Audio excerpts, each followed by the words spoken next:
Thomas Paine, Sam Adams,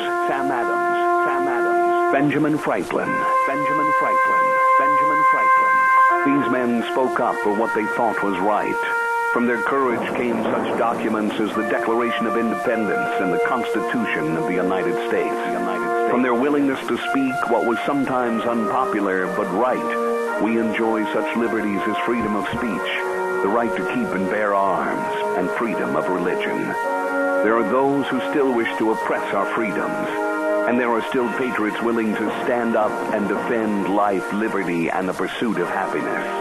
Men like Zeb Bell, who honor our founding fathers and what they stood for.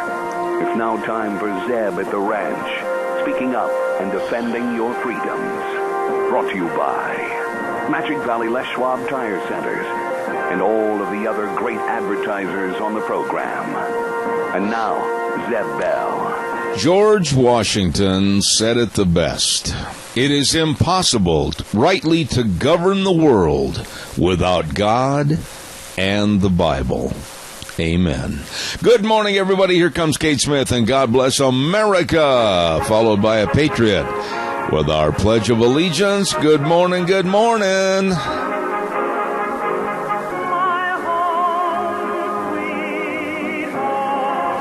Oh, thank you very much, Kate Smith, and God bless America. Good morning, everybody. I'm Zeb Bell, Zeb at the Ranch, with our major sponsor, your Magic Valley Les Schwab Tire Centers, all 7 locations serving you, and all of our great advertisers, like we've got, for instance, Western Waste Services, always at your disposal. Call, get on the route service today, locally owned, and serving you at 734-6969. And our thanks to Valley Wide Home and Ranch. Lots of big things happening over there for the summer at 910 South Oneida in Rupert. Everything for the farm, the home, and the ranch at Valleywide Home and Ranch. Good morning. Do we have a Pledge of Allegiance person? You sure do. Oh, boy, do we ever. Good morning, sir. Go ahead, please. I pledge allegiance to the flag of the United States of America and to the republic for which it stands, one nation, under God, indivisible, with liberty and justice for all. Very well done, Al. Thank you so much for your call. That was quite a race, wasn't it? I enjoyed every minute of it, and I think it really helped thoroughbred racing and the horse industry in general. I thought that number 6 was going to come on, but I said, come on, kick him in gear. And when he kicked overdrive, holy cow. Yeah, I mean, holy horse, not holy cow. Holy horse. What's the difference? Okay, thanks, Al. God bless you, man. Bye. Thanks. Oh, my. Cheney Flooring and Home Design, 1228 Oakley Avenue in Burley, and they bring us the weather. That's right, with Michael Rogers Weather. Look for the Blue Door. They had their big anniversary sale this last weekend, and oh, my goodness sakes, we're going to be talking to Whitney and the rest of them here in a couple of days. They've got whatever you need to make your house a home. All the carpet, all the vinyl, and of course they can make your brand new kitchens, all over kitchen construction, everything at Cheney Flooring and Home Design, 1228 Oakley Avenue in Burley. Wonderful people. Oh, and with a lot of newly refurbished furniture too. Cheney Flooring and Home Design. Right now here is Michael Rogers Weather. Good morning, Zeb Bell. What kind of weather do you want? We'll start off June this way. What do you want today? Sunny and 70. You got sunny and 68. Not bad. You're going to get that today. All right, so I can give you that one. Morning, everybody. Instead of a brand spanking new week of you, me, and Zeb says sunny and 68 weather. Enjoy it for today. Enjoy it for tomorrow, because you're going to get nailed with some rain on Wednesday, and it's coming from where I live, and I don't mean to send it to you this way, but it's coming up through Las Vegas, and if I had a choice between living in rain in Las Vegas and Idaho, I would take Idaho 6 ways to Sunday. These folks are not very good at driving on wet roads. Now, that being said, you got an area of low pressure that's coming in as a result of El Nino. You've got moisture from a dying hurricane that's coming up right around Baja that used to be coming through Las Vegas up to you on Wednesday. I would not be surprised if you got 2 inches in the rain bucket. That's the minimum. Now, that rain is also going to be taking place on Thursday, too. But, as always, because I like to give you the weather 2 days ahead of time before I can tell you about today, Zeb gave you your weather. Enjoy it. it is the only weather you got. All right. Thank you very much, Michael. I appreciate it. And the weather is brought to you when we start the show by Cheney Flooring and Home Design, 1228 Oakley Avenue in Burley. Look for the blue door. Call them at 678-6945. What a wonderful, absolutely fantastic weekend. And I certainly hope the Classics on the Grass car show was a success. We had many of the cars driving by yesterday, and some even on Saturday night we watched go by. And to Jimmy Flowers and everybody else that put that car show on, it must have been a dandy. The weather was good. And I don't know what kind of a car it was that went by yesterday. I really don't know. But, man, it was a weird-looking dude. But it has it for the car show, and I'll have to talk to Jimmy about that someday. So congratulations on great weather for the car show.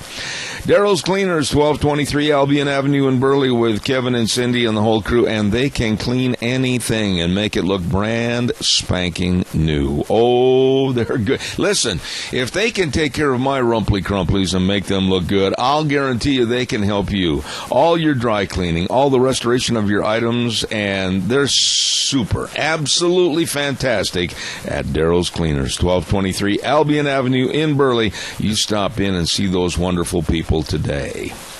Hey, oh, by the way, Deanne's the computer aficionado in our family, but I just want to recommend to everybody that we've been with SafeLink Internet now, I think, for about 5 or 6 years right here, and they are fantastic. No contracts, no credit checks, unlimited data, and the first month is free with free installation. What are you waiting for? Run over and pick up the phone and call them at 677-8000. That number again, 677-8000. SafeLink Internet, serving you like they serve us. Absolutely excellent. Thank you very much.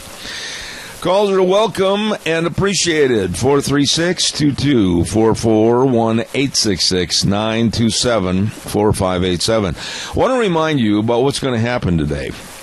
At 8:31, we're going to be giving away a half dozen of Sophie's Delicious Cinnamon Rolls. All you have to do is answer a question. And then at 9:28 this morning, I'm going to be giving away a Dairy Queen Blizzard for June Dairy Month. And we've got all kinds of interesting people today. You do not want to miss 10:06. Robert Spencer, an absolute expert on Islam and Muslims and Sharia law, trying to come here to this country. And then at 10:30 this morning, following that, we're going to have a discussion about the refugees coming into this area with Senator Lee Hyder. And then I want to remind you, too, at 10:28, we're going to give away a pail of ice cream from Smith's Food King. So we got a lot of giveaways for June Dairy Month. Don't you miss any of it right here on Zeb at the Ranch. Right now, I want to remind you, too, about Ramsey Heating and Electric. Oh, yeah, warmer temperatures. What did I see on the map for today, or I should say for the rest of this week? We might, towards the week's end, see temperatures up around 90. Well, you'll probably want to turn on the air conditioning unit and check out the air filters, because if they're not clean, it's not going to function properly and efficiently. So check it out today. All your air filters at Ramsey Heating and Electric, 2600 Overland Avenue in Burley. They're open 7:30 in the morning till 5 Monday through Friday. Wonderful people, where they provide warm winters and cool summers at Ramsey Heating and Electric. And while you're running around the country, I've got a whole litany of things to tell you about what's going on over at Valley-Wide Home and Ranch. Holy smoker-rollies. First of all, don't forget, in just a matter of weeks, the Antique Tractor Show is going to be over there at Valley-Wide Home and Ranch at 910 South Oneida in Rupert, and they're going to have all kinds of prizes and trophies and everything. And I know a lot of people are really enjoying the summer months right now for fishing, and they have got a fishing department over there absolutely second to none, including all the worms and even your licenses all there. And for the 4-H'ers, I know this is a busy time right now. All the 4-H'ers are getting their projects ready, and they need feed, they need the grooming material and utensils, they need everything, and they get a 10% discount over there at Valley-Wide Home and Ranch. So please stop into Valley-Wide Home and Ranch, 910 South Oneida in Rupert. Everything for the farm, the home, and the ranch. All right, it's your turn. Give me a call, 436-2244, 1-866-927-4587. I want to ask you a question this morning, and I know that there are some in the audience that are going to be really hypercritical of what I say and what my thoughts are on this subject, and that's okay. Okay, it's good enough. You can give me a jingle and let me know what you think. But I've been reading in the newspaper, and there's been a couple of stories right now about it, and there was one yesterday on the op-ed page about summer lunch programs vital for community.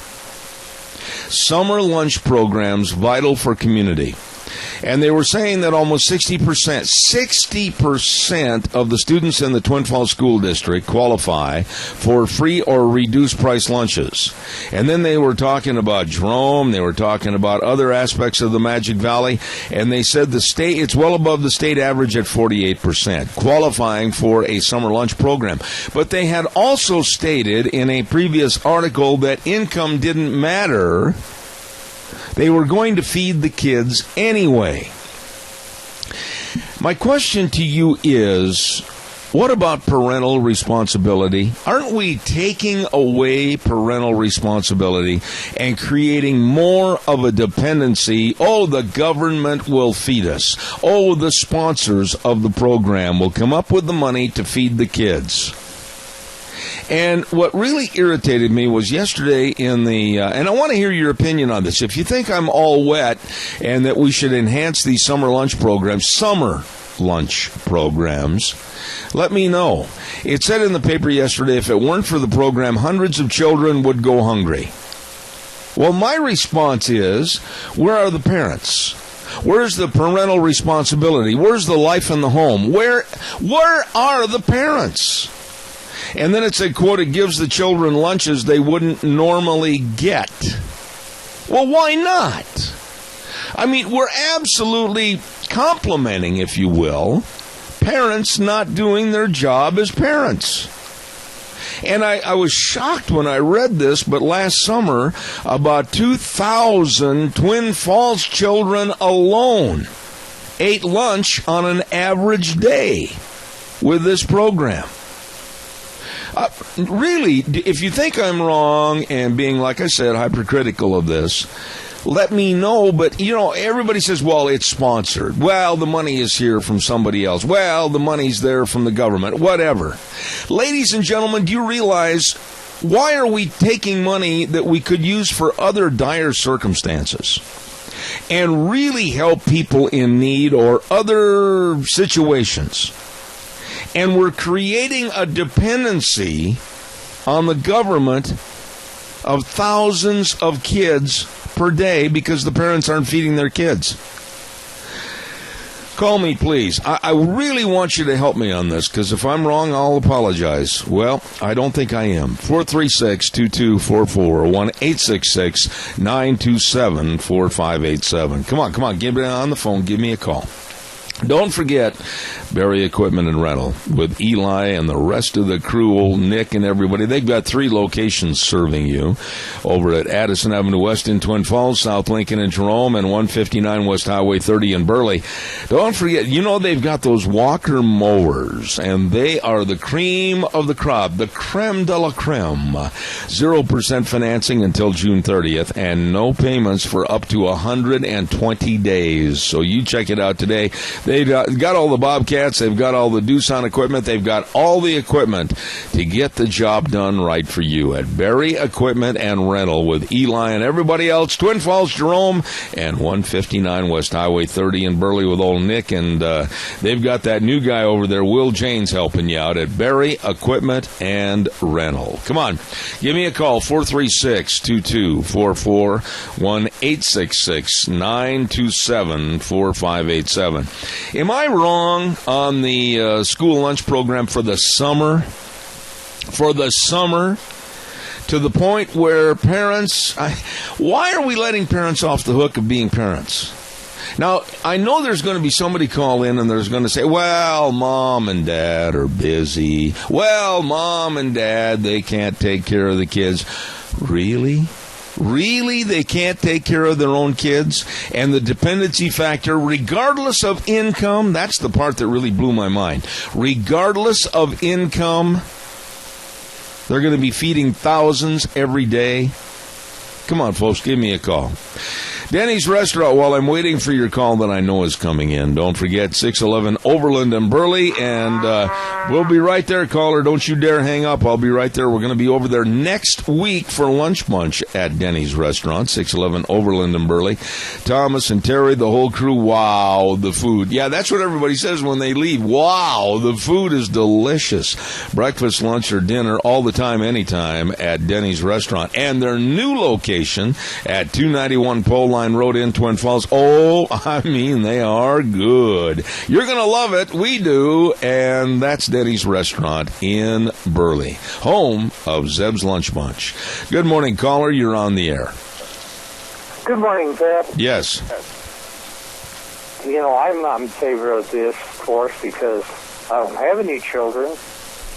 I have grandchildren, and at one time, my daughter was going over to the park that has the old the climbing and everything on it.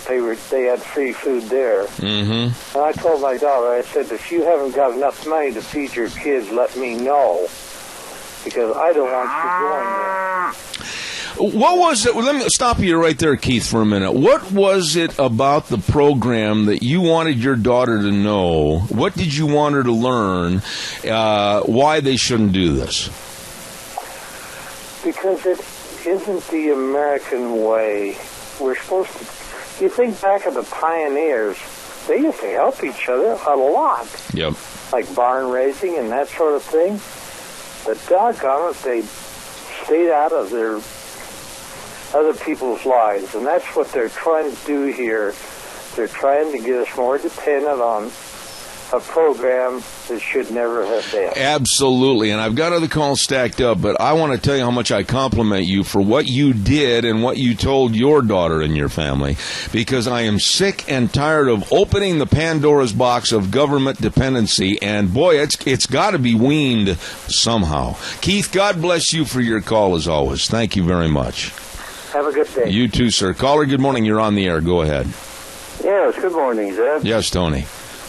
You know, the first thing that I thought about when I heard about this program, are we going to have to run our school buses to pick these kids up and take them back and forth to lunch? I don't know. That's a good, fair question. I don't know what's going on with that. I will tell you that I've never been in favor of... No, wait a minute. Let me clarify my words. I am in favor of helping somebody that needs help, and I know you well enough that you are too. But what you do by opening up the Pandora's box of these programs and saying that there are no income requirements, anybody can come, you're opening it up so that our dependency and our expectations of the government taking care of us are going to be just absolutely enormous. This is ridiculous. Well, what it is now, they're so dependent on people, the schools are getting involved in the welfare program. Yeah. At taxpayers' expense. You know, they'll say that it's all sponsored and everything, but I'll go back to, I don't care if it's sponsored or not. It's still a opening of the door for everybody to be dependent upon the government and lose their own personal responsibility of taking care of their own families. Am I wrong?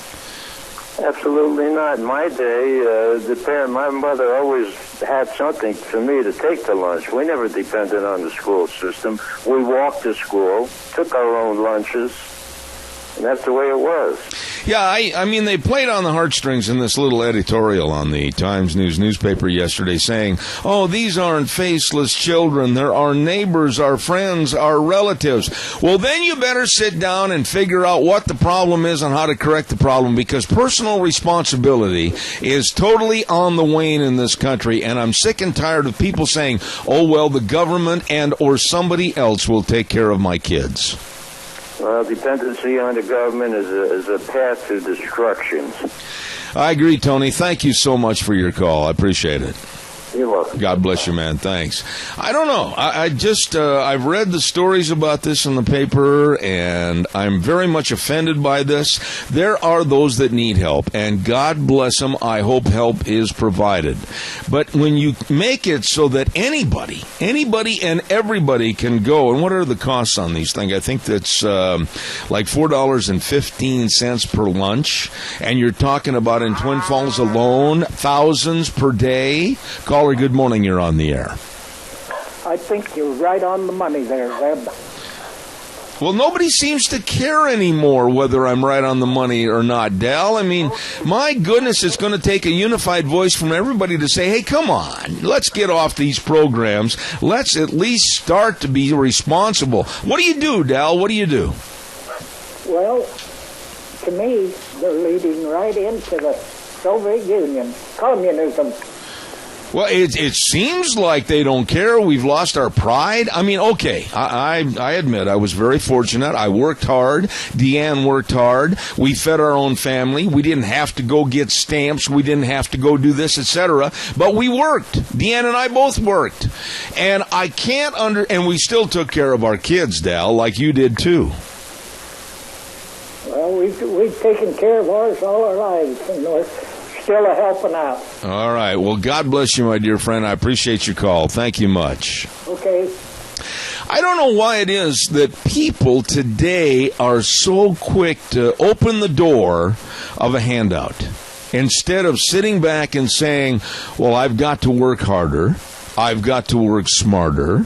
We've got to do something different so that we can take care of our family. Am I wrong on this? I mean, I'm so frustrated with listening to people, these crybaby liberals saying, oh, Zeb, how can you take the food out of these children's mouths? I'm not. But I think the food that goes into those mouths, especially with the statement that was made in the paper here about 4 or 5 weeks ago on this previous story about these school summer lunch programs, is that no income qualifications are necessary. That just tells me that, hey, come on down and get a free ride. I absolutely am appalled by this. We're going to have the Capital Press Ag Minute, and it's brought to you by, oh, what a dear lady, and I'm using that equipment this morning, and that is Mount Harrison Audiology. I had a little problem with my hearing, and quite frankly, this lovely lady, Christine Pickup, Doctor of Audiology, knows what she is talking about. Now, hearing loss is not normal, and you might say, well, it's just associated with age. No, it is not. I heartily suggest you give her a call at 312-0957. That number again, 312-0957. I'm going to be back over there. I don't have my book in front of me, but I think I'm going to be back over there on Wednesday. Wonderful, wonderful lady that knows hearing inside and out. Doctor of Audiology, Christine Pickup at Mount Harrison Audiology, right across from the emergency room of the Minidoka Hospital. You can't miss it, and don't miss an opportunity to find out more. 312-0957. Here now, the Capital Press Ag Minute. Today's Ag Minute brought to you by the Capital Press, the West Ag Weekly. Researchers at Washington State University are working to develop new varieties of gluten-free wheat that patients with celiac disease can safely eat. Celiac disease caused by a reaction to gluten proteins found in wheat and some other grains. The researchers have eliminated 75% of the gluten proteins from wheat. They will next test the wheat quality and performance in field trials. They expect to achieve the desired wheat within the next 2 years, but field testing and regulatory approval will take 5 to 7 years. The celiac-safe wheat will likely be available to growers in the next 7 to 9 years. For the Capital Press Ag Minute, I am Raul Peña.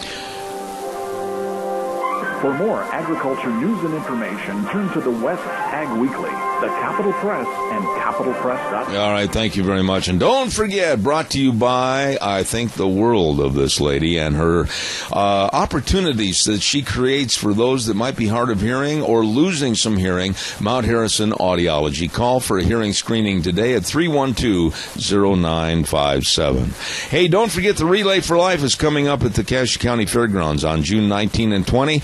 The Mini-Cache Relay for Life, garnering funds for cancer research. And And this year, that'll be at the Cassia County Fairgrounds, as I said, with the theme, Let's Tackle Cancer. And I'll guarantee you, for more information, call Patty Shockey. What a nice lady. 670-2975. That number again, 670-2975 for the Mini-Cassia Relay for Life, coming up at the Cassia County Fairgrounds on June 19th and 20th. Oh my, let's give away some cinnamon rolls. It's 8:31 in the morning, and right now it's time. Sophie's Chatterbox at 530 East Street in Rupert, and a half dozen delicious cinnamon rolls. And all you have to do is call her at 436-0354 and tell her when you're going to be in to pick up your cinnamon rolls if you're the winner. All right, here we go. Here's the question, easy question. This is going to be fast and furious, and call me at 436-2244 with the winning answer.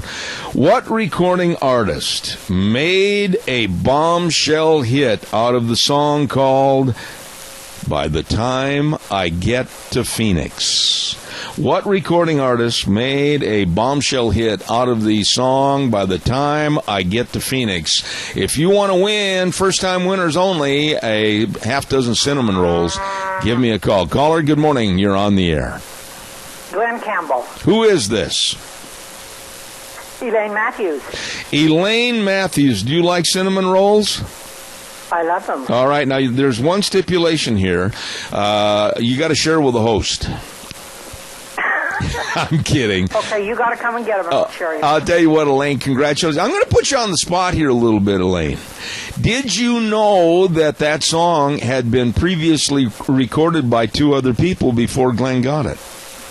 Was it Dean Martin was one of them? No, I'll tell you, you're close on the last name. It was Johnny Martin that had recorded it first, and then I said Johnny, I meant Tommy Martin recorded it first, and then of all people, Johnny Rivers had recorded it prior to Glenn Campbell. But now here's one that I didn't know when I was reading up on this song. Do you remember the show back in the 60s called The Donna Reed Show?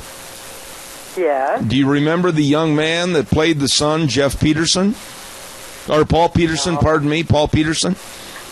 No. Well, I'll tell you what, he was asked if he was a singer also, besides being an actor, and he was asked if he would record that song. So I thought I'd give you a little history on the song By the Time I Get to Phoenix. But you are right. All you have to do is call Sophie's Chatterbox at 436-0354 and tell them when you'll be in to pick up your cinnamon rolls, okay? Okay, sounds good. God bless you. Thanks for your call. Thank you. All right. Thank you. Very nice lady right there, Sophie's Chatterbox. Delicious. Open 6 to 6 weekdays, 6 to 2 on weekends. Nice. Really, really nice. All right. Calls are welcome. 436-2244, 1-866-927-4587. What about these lunch programs for the summer? Do you mind that they say that they've got just absolutely all the sponsors. They've got 90 sponsors for the program in Idaho. And yes, I say thank you to the sponsors. Yes, I say thank you for contributing. But wait a minute. There's a caveat there. Why should they have to contribute so much with an ongoing, growing, and almost like cancerous support of the program because of the fact that people don't want to take care of their kids? And when you say something like there are no income restrictions, do you mean to tell me that a lawyer's children, a doctor's children, whatever, they can all just go to the park and get a free lunch? Yippee, skippy, hi, yay. That's not right. And what it does is take the responsibility. Well, no, Johnny and Susie, they're okay, Bert. They're going to go to the park and they're going to have lunch on somebody today. We don't have to feed them. That's terrible. I think it's absolutely terrible that we're destroying parental responsibility in this country. Tell me if you agree or disagree. 436-2244, 1-866-927-4587. Come on, give me a call. While I'm waiting for your calls, I want to say June Dairy Month is in full swing right now, and we want to say thanks to Sportsman's Warehouse, old Reese and the rest of the gang at 1940 Bridgeview Boulevard in Twin.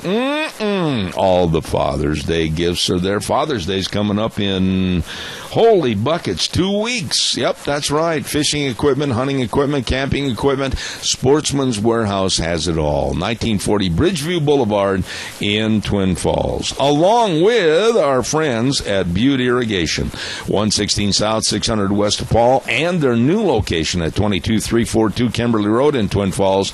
And don't forget, Bryce is at the Paul store. Paul's at the Kimberly store. There you go for all your irrigation needs. Everything, they've got it. They will get you wet at Butte Irrigation. Really good folks, supporting June Dairy Month. Thank you very much. You know, I am surprised that more of you haven't called on this. I am very conservative. I do not believe in giveaway programs just for the sake of giving away programs, to have everybody with no restrictions or qualifications be a part of it. And I think this is what's wrecking and wreaking havoc in our communities of dependency and taking away responsibility. No, evidently by the lack of phone calls, you're not really too concerned about it. We've had, 4 or 5? They've all agreed with me that it needs to end, but now the dependency factor is such. How are you going to start something that's this big and in Twin Falls alone is feeding over 2,000 Twin Falls school kids per day during the summer? Wow. Calls are welcome, 436-2244, 1-866-927-4587. Did you hear what Social Security did? How many of you are on Social Security right now and getting a check? Raise your hands. Leave one hand on the wheel if you're driving. Well, the administrators at the Social Security Department, and this was a little bitty story last Friday. It's kind of like they slipped it in, knowing that going into the weekend a lot of people wouldn't be concerned about it. Well, the Social Security Administration, over the last 10 years, paid out over $17 billion. I said billion with a B. In overpaid checks to recipients. In other words, they overpaid $17 billion to certain recipients in a 10-year period. Holy cow! What a gross, huge mistake. $17 billion wasted in overpayments, and I'm sure everybody that got the overpayments, they called them up and said, "Oh, you overpaid me. I've got to give this money back." But anyway, that's an enormous amount of money. $17 billion overpaid. And then they wonder why they're having trouble trying to scrape 2 nickels together to keep the program in effect. Holy cow. 436-2244, 1-866-927-4587. I'm going to talk about Hillary in just a second, so stand by for that. Hey, by the way, don't forget, on Tuesdays, we have a wonderful program, Dr. History, and Dr. Ken Turner does a fantastic job with that program, and it's brought to you by Mini-Cash Sales, 1321 East Main in Burley, right across from the airport. We stopped over there the other day and saw the old Zacatau. He was walking in the business. And they can help you with all your spring remodeling needs, whether it's your shingles, your lumber packages, your Great Western windows. Oh, and by the way, for those of us in the livestock business, they've got all the tartar gates and panels. Oh, the best at Mini-Cash Sales, 1321 East Main in Burley, bringing you Dr. History on Tuesdays. Caller, good morning. You're on the air. Talk to me, caller. Good morning. Oh, hello. Yeah, wake up. Time to smell the coffee. It is. It's Monday, isn't it? Yes. Social Security. It's a great program when it was instituted. It was not intended to support you when you got old. But I'll tell you, as a recipient, I certainly appreciate it.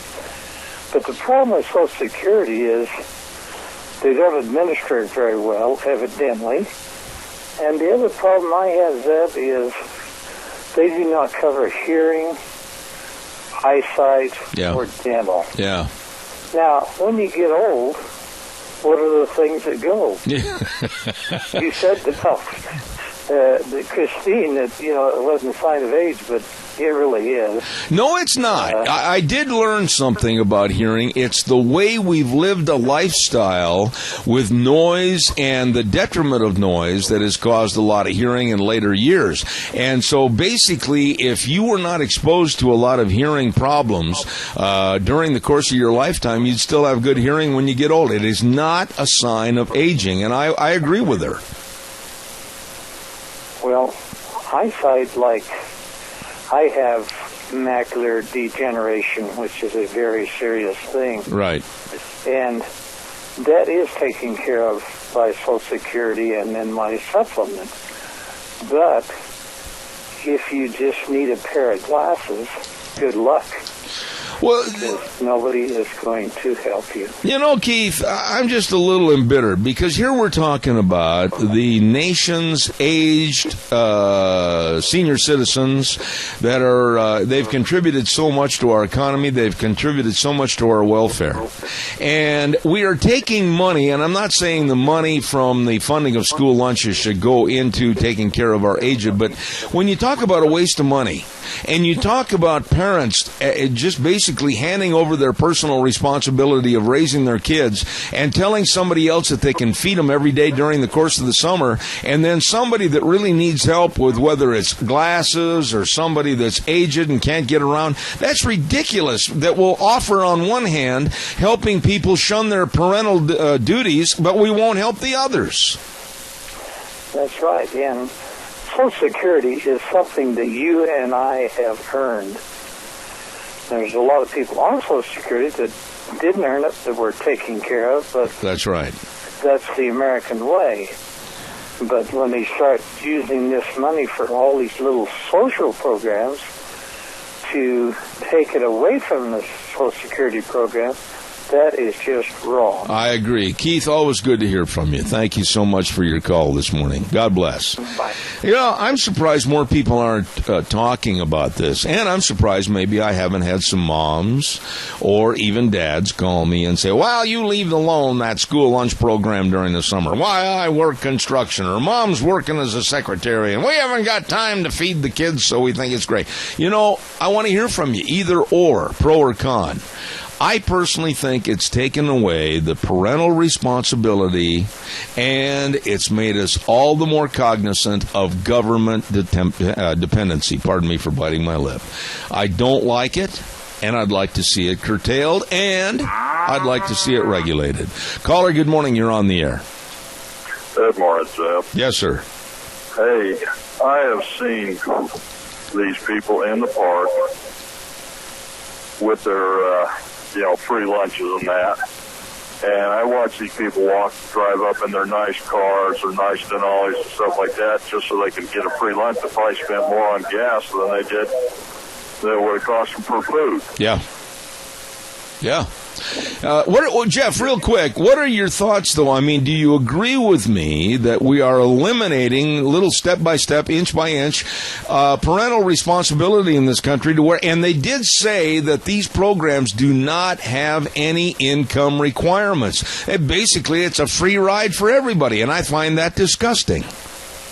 That's totally disgusting because there's a lot of people, illegals included, that are getting a free meal on our dime. That's right. It's, parents be parents. There are things you can do. There are, you got your kids staying with somebody. Somebody can take care of it and feed them and stuff, and then you just have to pay them. Yeah. Pay them a little bit or something like that to cover the food cost or something. But don't expect everybody else to pay for you to sit around on your butt just because you're too stinking lazy to do something. I think that is a great way to wrap up your call as I go to the weather. God bless you, Jeff. Appreciate it, man. Thank you. Yeah. All right, Killman. Thanks. Caller, I'm going to ask your patience. Please stay on the line. Your call means a lot to me, but I got to get the weather in real quick. Right after I mention, too, Ramsey Heating and Electric offering rebates on qualified Lennox home comfort systems. All you have to do is call them at 678-0459. And Ramsey Heating and Electric and Lennox can save you money with warm winters and cool summers at Ramsey Heating and Electric and Lennox. Real quick, caller, the weather forecast is going to be brought to everybody by Mad River Laser. Oh, my goodness, Daddy's Day is coming up in just a little bit, and you can have all the custom-made and printed coffee mugs and all the barbecue kits ready to go, along with the buck knives engraved for Dad. Oh, they've got everything. Really great gift-giving ideas at Mad River Laser, and they're located at 502 East Street in Rupert. Nicole and the rest of the staff, please stop in and see them. And don't forget, they've got all the business promotional items for the parades, too. Mad River Laser. Here quickly is Michael Rogers weather. Hello, everyone. Michael Rogers with Zib at the Ranch. Got that much stuff working our way to our area again. Good morning. Federal Brands making new week of you, me, and weather. The rain that I'm talking about, and I'm in that situation again. Please forgive me. I'm giving you tomorrow's forecast today. By the way, it's sunny today, 68 for the high. The rain, I wanted to jump on real quick because first and foremost, we're going to get it here in Las Vegas here on Tuesday. You're going to get it on Wednesday. It's coming from two sources. A low pressure coming in out of the Pacific, and then you've got moisture from a hurricane that's down there toward Baja, Mexico. Pretty interesting as you work your way toward Wednesday and Thursday. Otherwise, it's a nice day for today. You've got a nice day for tomorrow. The rain will kick in on Wednesday. It'll cut the grass. Don't worry about watering it on Wednesday. There you go. Enjoy the weather. It's the only weather you got. Oh, my, Michael. Yes, sir. At Mad River Laser, they've got everything for Daddy's Day. You know, the barbecue kits and the aprons and the coffee mugs, the buck knives, everything at Mad River Laser, 502 East Street in Rupert. They are the best. Caller, good morning. You're on the air. Thank you for your patience. Yes, I just want to say that I totally agree with you about this school lunch program, and the parents should take responsibility for it, for their kids, and for their actions. Well, yeah, I mean, there's got to be some kind of retribution, and there has to be some kind of reciprocity to where we value the program. And even if they just charged them a couple of bucks or something like that to defray a little bit of the cost, at least it's not free and causing that dependency feeling on the government. I am totally against these programs. Me too. All right, sir. God bless you for your call, as always. Thank you very much. You too. I'd like to hear a lot more people call on this. I know I'm going to take heat. I'm going to be called a bigot again, and I'm going to get called a hate monger again by the liberal left and probably the Times News. They love to minimize me and say, oh, boy, that radical right-winger, why he doesn't want to feed the kids. It has nothing to do with that at all. Please, give me a break. Caller, stand by. Real quick, I got to tell everybody, 30 seconds, Burley Physical Therapy and Rehabilitation, 1263 Bennett Avenue, Suite 2 in Burley. Nick Greenwell and his staff of highly trained physical therapists can help you to get back to feeling like yourself. Absolutely. With all the sports medicine exercises, all the exercises, the hydrotherapy pool, they know how to do the job to get you back to feeling good again. Burley Physical Therapy and Rehabilitation, 1263 Bennett Avenue, Suite 2 in Burley. Number to call for an appointment, 678-1191. Caller, good morning. You're on the air. Good morning. When I grew up, we had 7 kids in our family. We had peanut butter and honey sandwiches or peanut butter and jam every lunch. Sometimes we had milk when we had it, and most of the time we just had water, and we were all healthy. We didn't go to the doctor hardly ever. And we had some neighbors and who are Mexicans, and we loved them, and they all had tortillas and beans, and I'd like it when I'd go over there and I'd have some little burritos, and they liked it when they came over and had a peanut butter sandwich. We all thought we were just fine. Let me ask you a question. What do you think of the program itself by creating a dependency, an utter dependency on more government control over our kids? Tell me your attitude on that. Yeah, I think that's really bad. I really don't like it at all. I think we need to be more independent and take care of ourselves and our kids. And, you know, I don't know. I see some kids dress like really fancy when I know their parents can't afford it. Yeah. I wish they'd just be more realistic and just get some jeans and a T-shirt instead of all these extra little doodads and fancy clothes. And I don't know. I think the kids need to work more.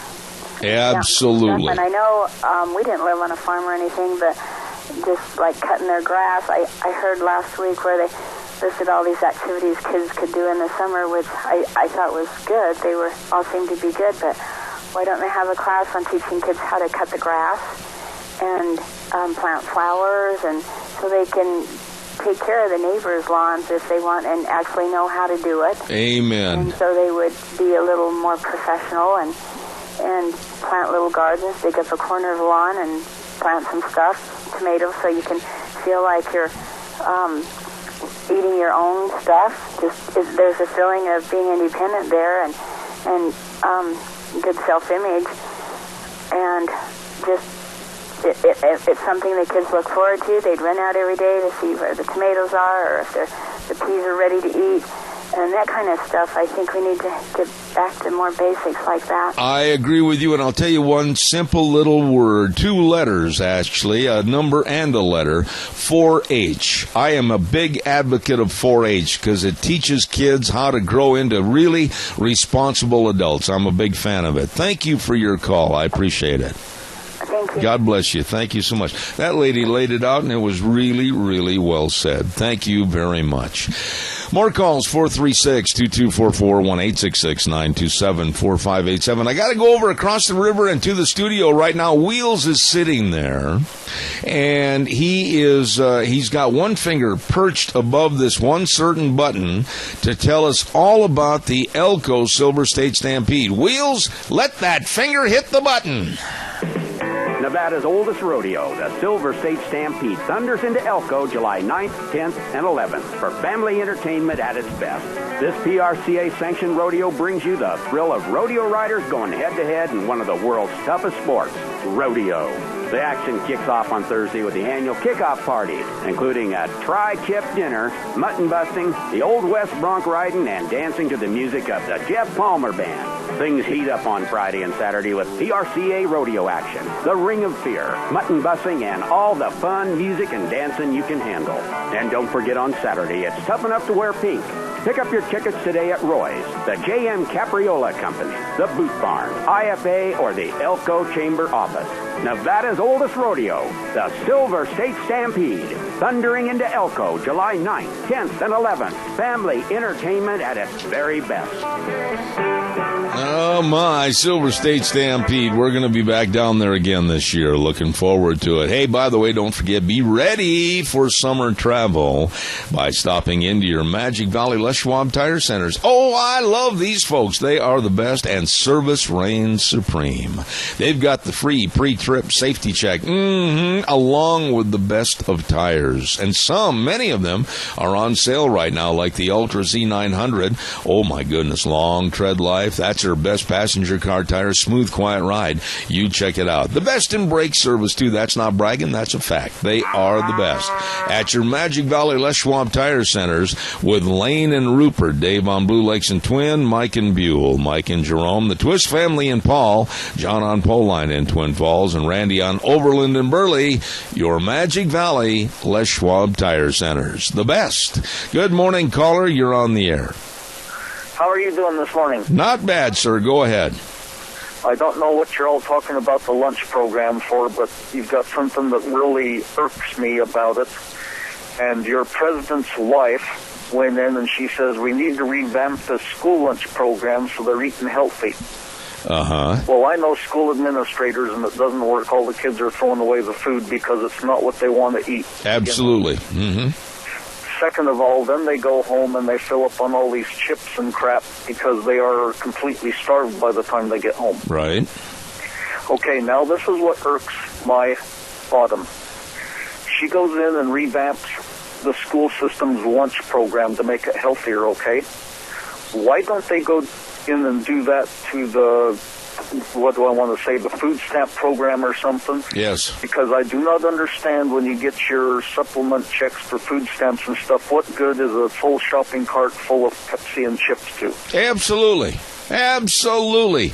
You know, what you bring up is a complete revamping and common sense. And right now, common sense is not even two words that are ever used in government. And I'll go back. I'm basically talking about these summer school lunch programs for these kids.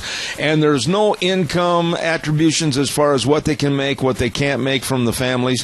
Basically, it's a free ride. It creates more government dependency. What are we teaching these kids? Life is not a free ride. Yeah. I've always looked at it the first of the month and I just look at all the pop and chips and stuff and nobody... I was in line behind a guy and he bought some hamburger. I mean, this gentleman had 3 young children and he bought things because I cook, you cook, and I knew that he was going to make a meal. But I didn't realize it until he paid for it with his benefit card, and I felt like going up to him and thanking him for doing it the decent way. Yeah. All I can say is, sir, everybody this morning agreed with me, and it's amazing that we're sitting back not being more vocal to the local schools, to the local administrators, etc., because you know what? I don't want to see our kids more dependent on government. God bless you for your call. I appreciate it. Thank you. You have a good week, sir. Sir, thank you very much. I'm against it. I know that somebody will write a letter someplace, and they'll come, that's that Bell White, that mean old bigot. Well, go ahead. I just think that we need to have more parental responsibility and less dependency on somebody taking care of our kids. Take care of them yourselves. We're going to take a break and listen to the CBS News. We'll be coming up in just about 6 minutes. Don't go away. God bless. Have a good day. Zeb at the Ranch.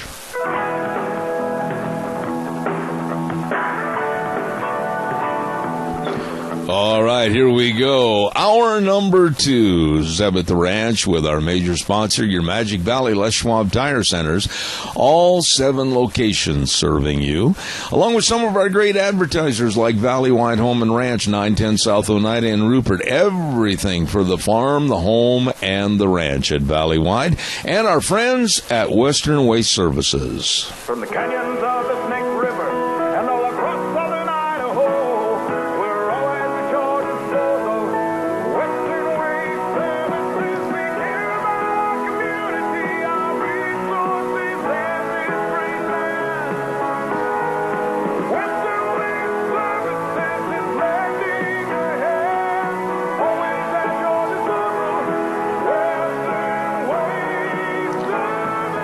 Western Waste Services, always at your disposal. I'll tell you what, they are locally owned and operated. All you have to do to get on the route service to have your garbage picked up, but give them a call at 734-6969. Don't forget, with the summer, all the picnics, all the family reunions, the business outings, the porta potties. Oh, somebody order the porta potties. They've got them all for you right there at Western Waste Services. As they say, always at your disposal. Call them at 734-6969. You know, and on this program, I'm so blessed to have absolutely the best of advertisers. And I want to say thank you this morning also to Joel Heward, manager of Hanson Mortuary at 710 6th Street in Rupert. You know, the family, the staff, Joel, everyone working to serve you. And they can travel to rural towns and churches to visit with you about the arrangements for a funeral. When the passing of a loved one, they will help you with always the highest ethical standards with unquestioned integrity. So please get a hold of them today, 436-5636. That number again, 436-5636. Hanson Mortuary, serving you. And by the way, when we start our program off in the morning at 8:06, you know we got to have the weather with Michael Rogers Weather. And the weather is brought to everybody. Holy smokes, I got bells and whistles going off. Brought to you by Cheney Flooring and Home Design, 1228 Oakley Avenue in Burley, 678-6945. Look for the Blue Door. They just this last weekend had their great big anniversary sale, and I'll bet you they're tired, but I know they had a lot of people coming in the store for the best of carpet and flooring, kitchen construction, home decor at Cheney Flooring and Home Design. Right now, let's go to the phone lines. And with us this morning is Mr. Matt Whitaker. Good morning, Matthew. How are you? It's going straight to his voicemail. Oh, not good. You're not getting an answer? No, and I've tried about 3 or 4 times already. Well, you keep trying, and Deanne will try to get Matthew Whitaker also, and on the email. So you keep trying to call, and in the interim, we'll try to set things up and have some more people call us right here, Wheels. Okay? All right. All right. Thank you, my friend. Yep. Well, great way to start the week. Calls are welcome and appreciated. 436-2244, 1-866-927-4587. You know, I was talking last hour, as you're probably well aware, about the summer lunch programs that they say, quote unquote, from the newspaper headline this yesterday in the Sunday edition of the Times News. Summer lunch programs vital for community. And in there, they said that last summer, about 2,000 Twin Falls children alone ate the lunch on the average day. And my question is, and I'll throw this at you again, why? Why are we not seeing more parental responsibility? And why are we creating more government dependency? Caller, good morning. You're on the air. Yeah, Zeb, I got a comment for you about, you had a caller call about the food stamp program, and it kind of ties into what you're talking about a little bit. You know, there's a lot of subsidized and free lunches in the schools, and a lot of that plays into income that the parents make. You know, when I was growing up, we were dirt poor, but my parents refused to take any sort of subsidy, and they paid for our lunch, or we took a lunch. Mm-hmm. You know, that taught me a lot as a kid. Even as a kid, I understood what they were doing. But even now, you look at it, and you see kids that whose parents are driving around in Denali pickups or whatever, and they're on free lunch. Yeah. And then it doesn't equate to me in my head how you could be paying for a $50,000, $60,000 pickup, but you need free lunch. Oh, not only that, sir, but let me throw this at you. To drive down to the park every day with your kids and just unload them and say, go eat. And the gas to get there and everything. You know, like a lady called earlier this morning. My mom and dad both worked. And during the summer months, my sister and I stayed home by ourselves, and we had peanut butter and jelly sandwiches, just like the other lady had said. Maybe a little small deal of potato chips or whatever. But you know what? We weren't dependent upon the government. We weren't dependent upon any school lunch program during the summer, and I am sick and tired of taking parents off the hook and not letting them be responsible for the raising of their own children. Well, at what point did we come to this point where we have to say, well, you know, Mom and I are working at lunchtime, so run on down to the park and get a free lunch. Yeah. It's like you said, kids are perfectly capable of making a peanut butter sandwich. Yeah. And if the parents have means that they can provide a little better, kids are perfectly capable of making a meat sandwich. And sir, there are people, as I'm sure you would agree, that need to have these kind of programs. They are out of necessity. Maybe they don't have the money for groceries all through the summer for the extra meal at lunchtime when their kids are home. Those are the people I want to see help. But when you have a program that says income doesn't matter, anybody can get involved, that just creates more leeches into the society. Absolutely, it does, and that brings me into my second point on our food stamps program. You know, I've been behind people in the grocery store who are on WIC, and I understand the necessity for these programs. I understand why they were created, and I understand they're abused oftentimes. But you take the WIC program, and these ladies get vouchers for these things, and it says this voucher is good for cheese, milk, and eggs. Why can't we do that with our food stamps, where they get, this voucher is good for cheese, milk, and eggs? Yeah. And you can't buy any junk or crap or anything that you don't need with it. Amen. Amen. You know, I know I'm going to take some heat over this. I know that the do-gooders, especially the liberals in our society, are going to criticize me. I don't mind helping anybody that absolutely needs help for a short period of time until they can stand on their own legs again. But to open up programs of dependency to where people will wheel down there, like you said, in a Denali or a Cadillac or a whatever, doesn't make any difference, drop their kids off when they are financially able to feed their own children, to me that's disgusting. It's horrible. It's absolutely horrible. And it's like you say, these programs were created to give you a hand up, not a handout. Amen. You're on it for 1 month, 2 months, 3 months while you find another job or a job that can pay you a little better.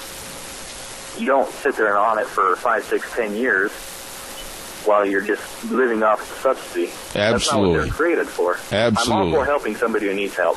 That's what it was created for, and I'm all for that. You and me but both. There's no reason to sit there and leech off the system like you say. Amen. God bless you for your call, sir. I appreciate it. Thank you very, very much. Caller number 2, you are on the air. Are you there? Hello? Hello? Hello, caller. Go ahead, please. Yeah, hey, this is Matt Whitaker, and I think I'm going to be one of your guests today. Oh, so, Matt, we tried to call you. Received phone calls from the station, so I wanted to call in and say hello and confirm that I am ready whenever you guys are ready. So basically, all rumors of Matt Whitaker's demise are untrue, right? Well, yes. Don't believe what you read in the news. All right. Hey, Matt, do me a favor. Would you just stand by for a minute? I got to do a quick commercial break, and I'll get right back to you. Can you do that for about 15 seconds? Thank you. Don't forget Father's Day is right around the corner in the goodie basket at 133 West Main in Burley. Says they can make up a basket for your dad or your hubby, and they've got all the goodies to put in those baskets. And they can also deliver sandwiches and salads to Dad's place of work. Oh, my goodness, delivery in the Mini-Cash area with the goodie basket, 133 West Main in Burley. Along with Magic Valley Irrigation at 44 East, 500 South of Burley. Jeff and the whole crew wishing all the dads out in my audience a very happy Father's Day. And don't forget, when you need irrigation equipment, brand new pivot system, or anything connected with irrigation, give them a call at 678-3101, Magic Valley Irrigation. On the line with me right now is Matt Whitaker, and I guess, Matt, what in the world, why won't the Clinton scandal with money go away, and now there's another one about Hillary and Bill and more money under the table? What's going on? Well, it's when we started the Foundation for Accountability and Civic Trust, we really didn't expect that we would be spending so much time on the Clinton Foundation or the like. But, I mean, just over the weekend, there's been a story about how the foundation is being used as essentially a holding cell or holding pen for political talent that's now come over to the campaign or is still waiting to come over to the campaign. And, my group last week, we filed a formal complaint with the FEC asking them to look into the transaction between the Ready for Hillary Super PAC, which was created not by the Clintons, but in anticipation of her run for the presidency, and now the candidate Hillary Clinton in her campaign, who received the list of over 4 million names and email addresses from the Super PAC. The details of the transaction are very vague and sketchy, as you would expect from these folks. But from what we can tell and what we can hear, is there was a third-party intermediary that was placed that did some swaps or exchanges or otherwise to get this list from the Super PAC to the campaign. Of course, that the smell is not good around this transaction, and so my group is continuing to dig as deep as we can to get some answers as to how much was paid for this list, what was the list worth, was it fair value? Because if they didn't obtain it for fair value, I know your listeners know this, it's a in-kind contribution, and that is prohibited because super PACs can't donate to campaigns and candidates. Why isn't, Matt, and I'm so glad you're on this morning about this, I am repulsed by the Democrats and especially their choosing of the anointed one, Hillary Clinton, to be their nominee for the presidential election. This woman, her husband, and everybody that was around the Clintons during their era, absolutely there was a lot of illegalities, but yet nobody pursues it. Nobody really wants to know the truth. What's the matter with the American public that they're not demanding answers from Miss Frumpy Hillary Clinton? Well, I like to think that that's one of the reasons for my group is to demand answers and to get the truth from all politicians and candidates and people that we hold that hold the public trust. And so we're working on behalf of the people and trying to get these answers. I don't know why they're doing it. But the real challenge is it's happening on both sides. And my group is, as I know you know, is nonpartisan, and we've called out behavior on both sides that is inconsistent with the trust that the American people have given these folks. And, some of these campaigns, the information just has to get out and voters have to decide and be educated with it. Let me ask you this, Matt, and as much as you and your group studies this, and I'm not trying to be negative when I ask it, but I think a question has to be answered. Is it too late in this country, the United States of America, to clean up politics, or has it gone too far into the sewer? I don't think it's too late. I think we have to make sure that the rules are clear and that folks follow the rules. And, the FEC currently is pretty ineffective because they have a split along partisan lines. They got 3 commissioners that are Republicans. They got 3 commissioners that are Democrats. And they really can't do anything effectively to enforce the campaign laws as we have it. And I know you've been following this news story, but the super PACs and the way that candidates and campaigns are being offloaded to super PACs should concern your listeners. It's unlimited money, and every candidate seems to be lined up with a billionaire, and if you don't have a billionaire, then you might face some challenges in fundraising. And I think the whole regime that we have currently in campaign finance is full disclosure and hard dollar or limitations on the amount of money that's given these campaigns. And so I think groups like mine and others are trying to shine a light on some of these behaviors so that they're considered by the people when they go into the ballot boxes, and if it influences their election or their choice, then I think as a voter myself, I would want as much information as possible about how candidates and campaigns have conducted their business.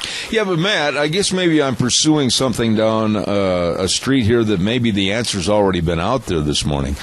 How can the little guy or woman, how can somebody that just really doesn't have all these big money billfolds behind them, how can they ever run to represent the people? I look back in history, and there were a lot of people that obtained the presidency. They didn't have a lot of financial backing, nor did they go out and try to seek a huge war chest of money. What happened to those days that we can't solicit really good people to run for office without basically letting them buy the election? I wish I had an answer for you on that one. As somebody that is an optimist like myself, I do believe that good candidates and good ideas will still rise to the top, and the cream will eventually come to the top. And we'll see. I think this next election is another chance for our representative republic to self-correct, and we have an opportunity to find the right person to do the job. And these presidential campaigns are high stakes, big money events, and I think that the way that individuals can participate is by engaging. I think the reason that so much money is spent, and I know you know this, and I know your listeners know it, but the reason that so much money is spent in campaigns and elections is because the everyday voter is not engaged and seeking out their own information.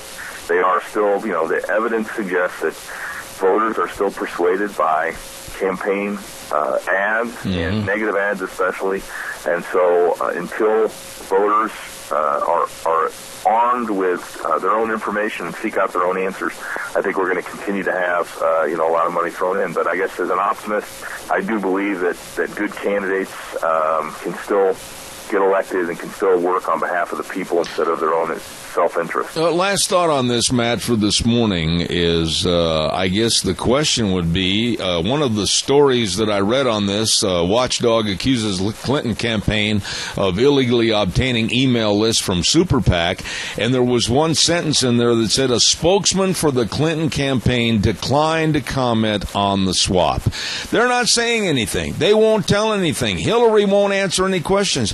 And I feel like we, the people, the press, you and everybody else, how are we going to get answers to questions when nobody has anything but duct tape over their mouth? Right. Well, I was surprised. I mean, this was, the accusation that my group made was mostly that we need more information on this transaction, and this was their opportunity to tell us what happened in that transaction, and they decided not to, which, should tell everybody what they think of openness and accountability and transparency. Absolutely.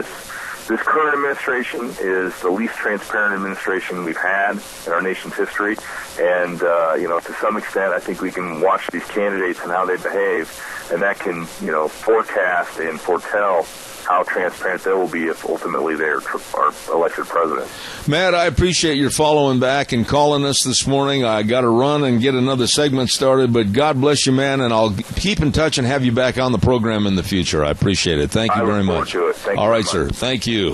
Nice guy, Matt Whitaker, and with the Foundation for Accountability and Civic Trust, and that's what we need is more accountability on the Potomac with our so-called leaders, especially this Clinton administration from the past, and now what Hillary wants to try to put forth again in front of the public. My goodness, they won't answer any questions. They won't open the door of truth for the rest of us here in this country. It's absolutely amazing to me. Oh, we got to get some words in here. The Relay for Life, Mini-Cassia Relay for Life, coming up on June 19th and 20th at the Cassia County Fairgrounds. Thank you for all you do, Mini-Cassia Relay for Life, garnering funds for the research of the dreaded deadly disease, cancer. They're going to start at 6 p.m. on the 19th and go through the next morning on the 20th with opening ceremonies and so much more. And don't forget the Survivor Lap at 6 p.m. and they're going to have so many things going on, the Luminaria ceremony, etc. So please be a part of the Mini-Cassia Relay for Life. And if you'd like more information, please contact Patty Shockey. She's been so helpful to me at 670-2975. Thank you very much. Oh, my. Let's see. What else? Oh, I'm going to give away a certificate right now to Dairy Queen for a free regular Blizzard. Are you ready for winning? Here's the question for today. Hold on, I got to get my papers over here. And the first person to call with the right answer, we will mail you a certificate. Wheels will stay on the line with you after we're done. Get your address and give it to me. All right, here's the question. In the last few years, how much money has been added to Idaho's economy from the dairy industry? Was it A, $7.3 million, B, $1.2 billion, or C, $2.2 billion? First person to call 436-2244 with the right answer will get a free Blizzard from Dairy Queen for June Dairy Month. Once again, was it A, $7.3 million, B, $1.2 billion, or C, $2.2 billion? Caller, you're on the air. What's the answer? Was it C? Speak up, sir. I can't hear you. Go ahead. Was it C? Who is this? This is Leon. Leon Clegg? Yes. Well, Leon Clegg, you get a Blizzard, and I'll send it to you. Stay on the line, and we will make sure we get your address. Tell it to Wheels over at the station, okay? Thank you very much, sir. You're very welcome. Yes, it was $2.2 billion with a B contributed in the last few years to the dairy economy for the state of Idaho. Absolutely amazing. And Leon Clegg is the winner, so congratulations.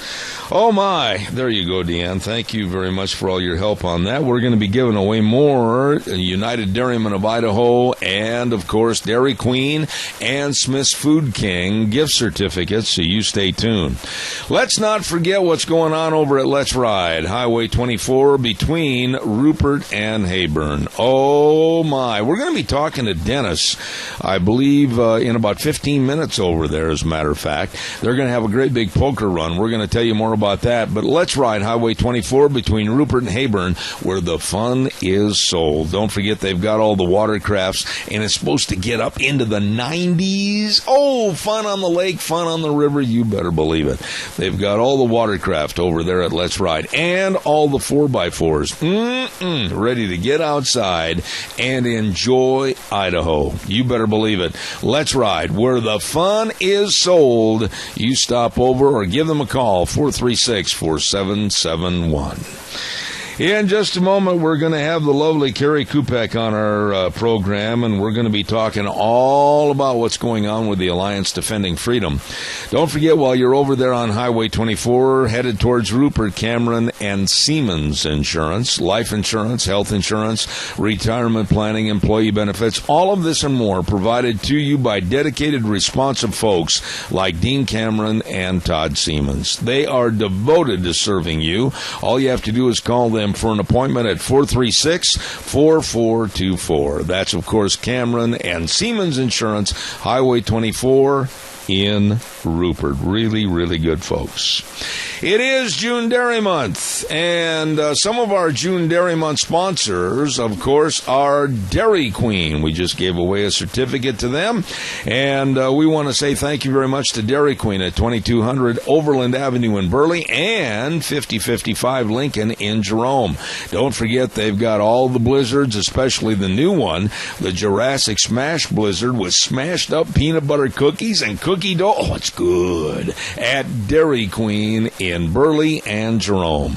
And also our thanks go to the Golden Valley Warehouse at 468 West, 1000 South of Burley. Royal and the rest of the crew say, hey, he's got a great staff over there. It's the best seed outfit in the Burley-Oakley Valley, as a matter of fact. And they also can custom clean your own seeds. So get a hold of Golden Valley Warehouse. Wishing everybody a very happy June Dairy Month. Let's go to the phone lines right now, and a lovely lady that has been on TV and radio all across this country.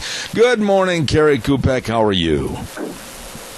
Good morning, Zach. I'm going to be with you this morning. I understand you got a little fight with the flu. Who's winning, you or the flu? Unfortunately, yes. Yeah, that's right. Well, I really appreciate you coming on when you're not feeling so good, but tell us a little bit. We had a story on this program, I can't remember how many months ago it was, regarding Boise State University and trying to stop free speech on their campus. Bring us up to speed as to what's going on up at BSU. Yeah, so right there in your home state, you're right. It was April and May 2014. There's a pro-life student group. They are called Abolitionists for Life. And they host a number of pro-life events, and they're a pro-life advocacy group. And two events they hosted, one was called Survivors of the Abortion Holocaust. The other one was called What Has Roe Done for Us? And the university, Boise State, actually required them to put up warning signs because the officials there felt it was controversial or might offend people. And they also limited this group to distributing literature, like flyers and things like that, within these very small speech zones the university has carved out. Now, the problem was, or there are a number of problems, but one of them was that Boise State didn't put the same kind of rule on other groups. So, for instance, you had Planned Parenthood and groups affiliated with that, distributing condoms outside the speech zones. There was no problem with that. You had other, fraternities, sororities, all kinds of groups that were able to just distribute flyers, advertising their events, and things like that. No issue at all. But with this pro-life group, there was one. And so, Alliance Defending Freedom, we had filed a lawsuit, saying that, look, hey, campus is supposed to be the marketplace of ideas. A few school officials can't pick and choose who gets to speak and who doesn't. And that's essentially what they were doing here. So we actually had a victory in this case, which was great. And the school has revised their policy to say that abolitionists for life no longer have to post warning signs for their events, for the ones that they deem controversial, and they also are not limiting literature distribution on campus the way they were. Carrie, I know you're not feeling well this morning, and God bless you. I hope you do feel better soon. But I guess my question is, and it's kind of an all-encompassing question about campuses all over the United States. Why? Why will they let the sleaze and the filth prosper, and then when somebody wants to go in and talk about something that is near and dear to life and the promoting of life, they consider that hate speech? What's going on across campuses in this country? It's really there are two issues. One is free speech under attack in general. Since when is having opinions or views that differ than others a bad thing? It's not. That's what makes America America, and that's what makes campuses and universities the marketplace of ideas that they're supposed to be. And that's why people go to school. That's why people attend, want the educational experience so that they can learn from each other. Right. But unfortunately in this country right now, there's this strange idea that seems to be permeating not just universities, but a lot of aspects of society, that those who disagree with, liberal mainstream think, or not even mainstream, just liberal think, they should be squashed, they should be squelched, and let's label them as bigots, and let's label them with these terrible names that essentially shuts down conversation. And what's ironic about it is that as a result, only one, viewpoint is consistently expressed. It's in the name of quote-unquote tolerance.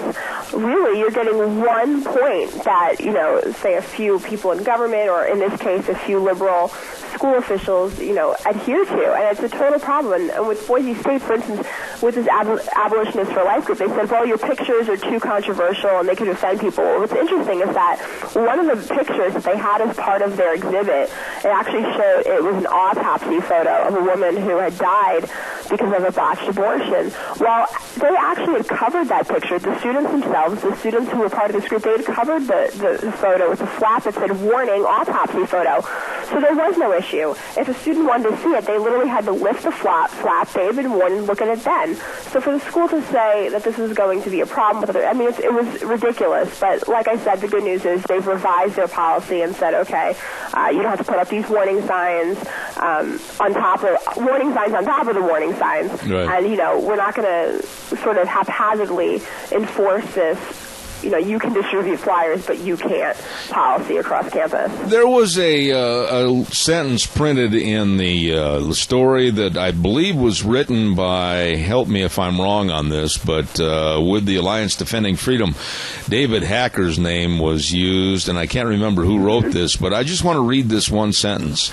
Universities are supposed to be beacons of free speech and tolerance, not discriminatory havens of censorship, where the only views tolerated are those of liberal administrators. And, really, I've called a lot of people all across this country. I don't care if it's in Louisiana. I don't care if it's in Wisconsin. God help us, Wisconsin. The university campus up there in Madison is absolutely terrible. And it seems like little by little that sentence is so true. Liberal administrators, they will not give any credence to a conservative thought whatsoever. This is really at a critical stage, is it not? It is. It really is. And it's sad, really, because, like that quote that you just read said, schools are supposed to be this beacon, this haven, this, sort of lighthouse, if you will, of free speech and free thinking. And how else do you learn? Right. Other than being able to share your ideas and hearing other people's thoughts in response. And so if we see this happening on the universities, on campuses across the country, and how can we not expect to see that play out in every other area of our lives? It's really a shame, especially since free speech is something that we love and cherish so much in this nation, and that's one of the reasons we were founded. Is there going to be some kind of a watchdog at Boise State University in particular to make sure that they follow through on what they said they would do? Well, I can assure you that Abolitionists for Life, this pro-life group that just saw this victory, I'm sure they will let us know if anything happens that we should be aware of with regard to this. And again, once the school, they saw the lawsuit we had filed, they changed their policy, they did the right thing. That's a good thing. So we both, we along with the attorneys for the university, we dismissed the lawsuit because, like I said, they did the right thing.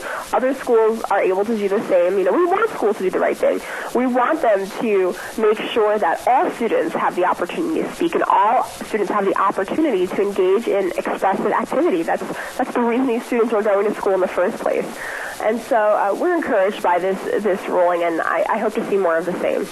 Carrie, I know that it probably hurts to talk with a sore throat and everything else. God bless you, and I hope you feel better real soon. And thank you so much for being on the program. But before I let you go, just quickly tell us how they can follow this story and others with the Alliance Defending Freedom. Sure. Thanks so much, Deb. They can go to alliancedefendingfreedom.org for more information on the case. If they want to look at the court documents, if they want to look at, say, for instance, in this case, there's a dismissal, someone wants to see, what does that look like exactly? They can go to adfmedia.org and look at the legal documents for themselves. You have my permission to take the rest of the day or possibly the week off. Feel better. Take a couple of Alka-Seltzers, and we'll talk to you later, Carrie. God bless. Thanks so much, Deb. Have a good day. All right. Thank you. What a nice lady right there. Carrie Kupek with the Alliance Defending Freedom. And I guess Boise State finally got the memo that they can't discriminate against groups on campus. Finally, they got the word. Good for them. Good for them. I was reading this morning, though, and I got to share this with you, that a liberal professor, I think it was at the University of Texas, and I will stand corrected on this if somebody knows this not to be the truth. I thought they said liberal professor at the University of Texas said he was afraid. He's afraid of the students today. And he's a liberal professor because he said that you can't teach or preach to the kids anymore because of political correctness. Their feelings might get hurt. And he said most always it's the liberal persuasion that goes above them to the college dean or the board of regents or whatever, and the minute they don't like something the way it's being taught, and maybe if they bring in any kind of a conservative nature, they try to get the professor fired. That's how much control this Millennium Group has right now on college campuses all across the country. Absolutely ridiculous. Calls are welcome, 436-2244, 1-866-927-4587. Hey, don't forget Ramsey Heating and Electric and qualified rebates on Lennox. That's right, gas furnaces, air conditioners, or heat pumps. You and your family will enjoy the comfort, always. And, of course, Ramsey Heating and Electric has been a qualified independent dealer for Lennox for almost over 50 years, and they know all about how to help you with warm winters and cool summers. Lennox and Ramsey Heating and Electric, you get a hold of them today. Calls are welcome, 436-2244, 1-866-927-4587. You know what I think I'll do real quick? Before I get my next guest on the air, I think I'll give away, Deanne, is it okay if we go ahead with that pail of ice cream from Smith's Food King? I think it is. We'll give away another dairy gift this morning in celebration of June Dairy Month, and this is for Smith's Food King in Burley. You better believe it, Smith's Food and Drug. And this is an easy question. I'm going to take the very first caller with the right answer. 436-2244 is the number to call. What beverage has become famous at the Indy 500 in the winner's circle? First person to call is going to win a pail of ice cream from Smith's Food and Drug in Burley. What is it? What beverage has become famous at the Indy 500 in the winner's circle? Who's calling, please? It has to be milk. And who is this? This is Kevin Simmons. Kevin Simmons, we'll get a hold of you and stay on the line. Give your address and your telephone number to Wheels, and we'll make sure that you get a certificate to go to Smith's for a pail of ice cream, okay? Awesome, thank you. All right, thank you, my friend. Appreciate it. Kevin Simmons, I'm going to write that name down so I don't forget, wins a bucket of ice cream from Smith's Food King. So there you have it, and enjoy June Dairy Month. Let's get the weather on here real quick, and the weather is brought to you by our friends at Duck Ugly. Oh, we were in there the other night. What a fun place. They had Ned Carter playing the songs up there the other night, and he is great. Ned does a great job. The food was fantastic. You're always going to love it. And on Friday and Saturday, they got delicious smoked ribs, and delicious. That doesn't even come close. They were fantabulous. I enjoyed every bit of it. It was great. Don't forget, on Mondays, they've got what they call the old Duck Decoy Special. It's a quarter-pound burger with fries and a drink, Monday only for us seniors, 55 years of age and older, and it's only $6. All of this at Duck Ugly's, 163 West Highway 30 in Burley, bringing you Michael Rogers weather. Michael, go ahead. Hello, everyone. Michael Rogers with Zeb at the Ranch. Got that wet stuff working our way to our area again. Good morning. Federal brand spanking new week of UV and weather. The rain that I'm talking about, and I'm in that situation again. Please forgive me. I'm giving you tomorrow's forecast today. By the way, it's sunny today, 68 for the high.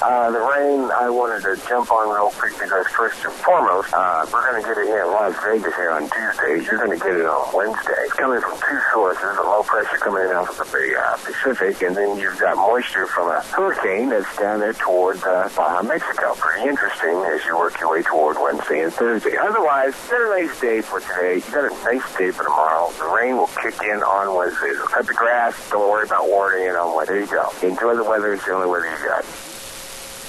I got to turn my mic on. Been in this business 40 years. Forgot to turn the mic on. Thank you, Michael Rogers Weather. Brought to everybody this hour by Duck Ugly's, 163 West Highway 30 in Burley. Great food. Fantastic food and entertainment at Duck Ugly's. You know what? Wheels, get on the microphone here for a quick second. Did you get Dennis on the line yet? Evidently, he's doing that right now as we speak. Sir, I was on the phone. No, that's all right. Don't apologize. I know you're busy. Is Dennis ready to go from Let's Ride? Actually, he is. He's just doing something real quick, and then he'll be back on. Okay, yell at me when he's back on the phone, would you please? Once again, ladies and gentlemen, we want to acknowledge the fact that later on this morning at 10:06, I want to remind you we're going to have Robert Spencer on our program. He is extremely well known on radio and television all across this nation as an expert on Muslim conditions and immigration and Islam in general. He's going to be on at 10:06. And then at 10:30, we're going to have Idaho Senator Lee Hyder on our program this morning. So we've got a couple of big, heavy hitters coming up for later on today. Let's check back over with Wheels and see if Dennis is on the line right now. He is still doing something. Well, you tell them over there that this sets a priority and they got to get on the air right now. Would you do that for me? Will do. Okay, tell them I can't wait. I got to have them on the air right this minute, and regardless of what's happening. We'll wait for that phone call and remind you again that tomorrow we'll have more of the certificates for Dairy Queen and also Smith's Food King on the air, along with more of our dairy industry. What do you say, Wheels? We got him? Yes, sir. All right, thank you. Appreciate it. Dennis, can't wait. Radio time. Good morning. How are you? Great. How are you, Zeb? Well, not too bad. What's going on this coming Saturday, June 13th? I understand you're going to have, sponsored by Let's Ride, a poker run. Explain that to us. Well, we're meeting at the Cottonwood Trailhead at 10 o'clock in the morning. You'll get a poker card from there.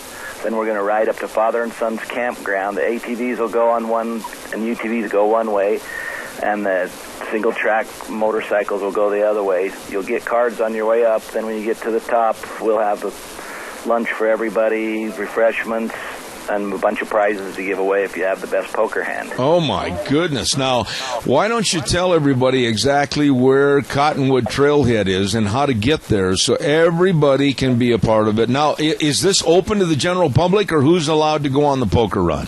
Yes, everyone's welcome to go. Okay. And tell us how to get to Cottonwood Trailhead. The Cottonwood Trailhead, the way I get there is you go to the 3-mile marker out of Oakley, towards Burley from Oakley, and you go west, and that will run you right straight into the Cottonwood Trailhead. You'll go up the canyon about a mile, a little bit over a mile past the trail deal, and there's a big campground right there, a parking lot. You park right there. All right. And this is all put on by Let's Ride as the sponsor. And you want them there at 10 o'clock sharp, and you're going to have leaders from Let's Ride. Somebody's going to kind of head it up so that all the people don't get lost up in the wilderness, right? Right. We'll have leaders there, and then we'll have somebody trailing at the end, too, to make sure there's no stragglers getting left behind. All right. Now, and then where they're going to head towards Father and Son Campground. How many miles is that to ride back in there to Father and Son's? Yeah, I don't know for sure because he's only done it on his motorcycle with no odometer, so I don't know how far it is. So then you can go back, the same way you came in, or you can go back on the road any way you want, or keep riding, Okay. And so this is just to really get out and enjoy a lot of fun on a poker run. So what happens if I end up with 4 aces? What am I going to win? I don't know, because you'd be cheating. Oh, why? I just know you, Zeb. Thanks, Dennis. I appreciate that. It's a secret what you win. We don't have everything disclosed yet. Oh, so it's a top secret poker run sponsored by Let's Ride. Okay. And we'll have lots of prizes too, because we'll have raffle some stuff off too. So. Okay, and it's all free, or is there a charge for the lunch? No, all free. All free. And sponsored by Let's Ride. Now, I would imagine you guys are really busy this time of the year. Are the side-by-sides really catching on in popularity? Oh, they're huge, yeah. We do really well with them. Really? So, in other words, you leave the car where your wife's telling you how to drive all the time, turn here, turn there, hit the brake here, and then get into a side-by-side, and she can continue on with her personality, right? That's exactly right, but she can't hit you from behind, so it's not like riding a four-wheeler. Okay, there you go. 10 o'clock this coming Saturday, June 13th, at the Cottonwood Trailhead, and then we're all going to take off and go up to the Father and Son Campground, and lunch will be served. Are you going to be the cook? I hope to be the cook. You never know if you can eat my cooking, though, so you better be prepared. All right, sir. And what are some of the things people need to take with them? Is there anything they need to pack with them on their ATV or their motorcycle? Well, you just want the usual safety equipment, something to repair your tires and things like that. But we'll have people there to help you, too, so it's not a big deal. All right. Dennis, I appreciate you coming on the program this morning. And we're going to see you. There, Zeb? I hope to shout I will be. So you can meet the celebrities, too. All right. By golly, we'll be there next Saturday. Dennis, thanks so much. God bless you. Thank you, Zeb. All right, sir. That sounds like a lot of fun. A great big poker run, off-road poker run. And that's sponsored by Let's Ride. It's going to be this coming Saturday, June 13th, at the Cottonwood Trailhead, and they're going to be leaving the trailhead at 10 a.m., so get there early enough to unload everything, get it all set up. Lunch will be served at the Father and Son Campground, and this is open to all ATVs, motorcycles, and UTVs, and it's going to be a lot of fun this coming Saturday. Don't you miss it, okay? All right, calls are welcome and appreciated. 436-2244, 1-866-927-4587. Former First Lady, President George Bush's wife, first George Bush, Barbara Bush, turns 90 years old today. Happy birthday to Barbara Bush, 90 years old. Congratulations. Let's see what else have we got here. Did you hear, just like in the movies, like that movie Shawshank Redemption, 2 really bad guys, I mean, these are bad guys, these are killers, they managed to escape a maximum security prison in New York State, and they used power tools to cut their way through the walls, cut their way through a sewage drain, climb through the sewage drain, oh goody, and get free, and they still haven't found them, I don't think, as of this morning right now on this program. But the obvious question is, where did they get the power tools to take into their cell to start cutting everything? How come nobody heard them? And this just is unbelievable. These 2 guys, and then they left a smiley face note saying, have a good day, and they left the prison, and they're gone. They're on the lam right now. They have no idea where they are. two really bad guys using power tools. What are you doing inside that cell? Well, we're cutting a hole in the wall, sir. Everything will be all right. And then they cut through another wall, got onto a catwalk, cut through a sewage drain, and then basically flushed their way to freedom. Yuck. Calls are welcome, 436-2244, 1-866-927-4587. Give me a call on the landline. I'd love to hear from you. While I'm waiting for your call that I hope is coming in, don't forget, too, my good friend Dave Zanino is going to have, the third Team Roping series at the Jerome County Fairgrounds this Wednesday night. Yep, Wednesday night, Team Roping at Jerome County Fairgrounds. And you sign up at 6:30, rope at 7, 3 for $25 draw pot, enter up to 6 times. And for more information, contact Dave Zanino at 431-1263. That number again, 431-1263. Summer series at the Jerome County Fairgrounds. Absolutely a lot of fun. All right, give me a call, 436-2244, 1-866-927-4587. Once again, coming up this next hour, we're going to have Robert Spencer on the line, and we're going to be asking him, along with finding out more about Muslims in America and the trying to impose Sharia law in America. There are many that are so naive that doesn't think that this is actually going to happen or possibly could happen. We're going to talk to him at 10:06. And then at 10:30 this morning, we're going to be talking to Idaho Senator Lee Hyder. Caller, good morning. You're on the air. Yes, good morning, Zeb. Just a short one this morning. It's something you're not hearing a lot about. When these ISIS take over the different cities, the first thing they're hitting is the power grid.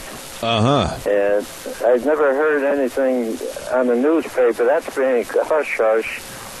So why is our president out there running all over the world making a fool out of himself when you've got the ISIS has allied themselves with the Mexican drug cartels, and they're just across the border, and that's what their first thing they're planning on doing is going to start hitting our power grid. Yeah. You know, Tony, there's so much that a lot of people think that ISIS as a group or entity is a bunch of malcontents that are just a bunch of thugs and punks. No, there are some very smart, very intellectual, very intelligent people involved in this heinous terrorist accord. And they're also, what they did last week of trying to stop the flow of the Euphrates River and stop water to tens upon tens of thousands of people. I mean, what they're doing is trying to take over and control the world. And I just wonder if this naivete in Washington, D.C., I wonder when this administration is going to wake up and do something or anything to start stemming the flow of the power that these people have. You know, those power things there, they're very fragile. It wouldn't take much to damage them and put them out of commission. Well, and you know, that is a very interesting point about the power grids and everything. Here we are sitting here talking about a coal-fired plant that might help contribute to all the power, over 46% of the power to these power grids. And this administration is bent upon stopping coal-fired plants from having the power. Where are we going to get it with something that we can rely on? It certainly isn't going to be from solar, and it definitely is not going to be from wind energy. Tony, we are being led down a path. To our knees in a hurry by damaging that power supply. Absolutely. I'm scared. I'm worried. I'm very frightened that this administration has basically stuck their hand in, or their head in the sand, and they know so little as to how to combat this. Absolutely. I'm just as worried as you are, Zeb, and let's hope somebody wakes up in Washington. I'm not optimistic about that, Tony. I'm really not. I'm just more every day I'm afraid. It is a bad situation. God bless you and Mary. The very best to you. Thank you so much. Thank you. Bye. All right. Dear friend right there. Let's see, what else have I got in the news here real quick that I wanted to share with you? Last night the Cleveland Cavaliers came back in overtime and defeated the Golden State Warriors. And it's the first time, I think, in the NBA Finals history where the first two games have gone into overtime. Caller, real quick. I got 30 seconds. Fast. Go.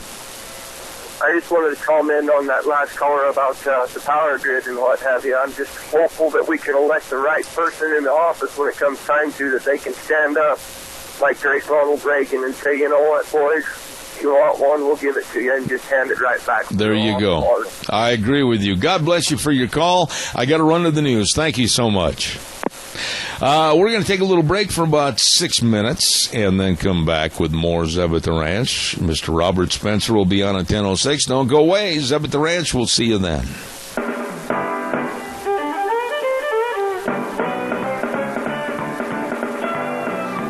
Oh, good morning, and welcome back. Hour number 3 is Zeb at the Ranch. I'm Zeb Bell with our major sponsor, your Magic Valley Les Schwab Tire Centers, all 7 locations serving you, along with some of our great advertisers, and they include Western Waste Services, always at your disposal. Get on the route service today, locally owned and operated, serving you, 734-6969. And our friends at Valley Wide Home and Ranch, 910 South Oneida in Rupert. Everything, and I mean everything for the farm, the home, and the ranch at Valleywide Home and Ranch.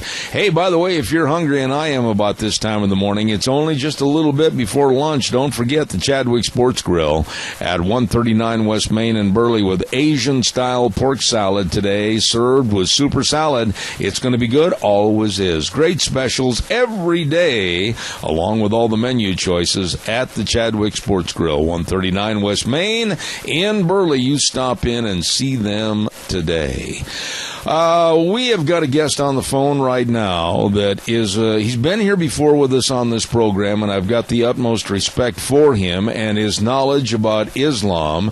Robert Spencer, the director of Jihad Watch and author of many, many books, with a new book coming out, The Complete Infidel's Guide to ISIS.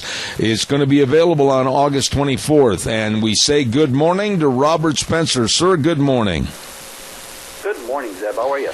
I was going to say really good, Robert, but I'm not. I am extremely worried about what's going on with the naivete in this country by not only the general populace, but also the naivete of this administration with the basically opening the door for Islam and all the Sharia watch crew, etc. Just come on in, set up camp, we'll help you. What's going on here?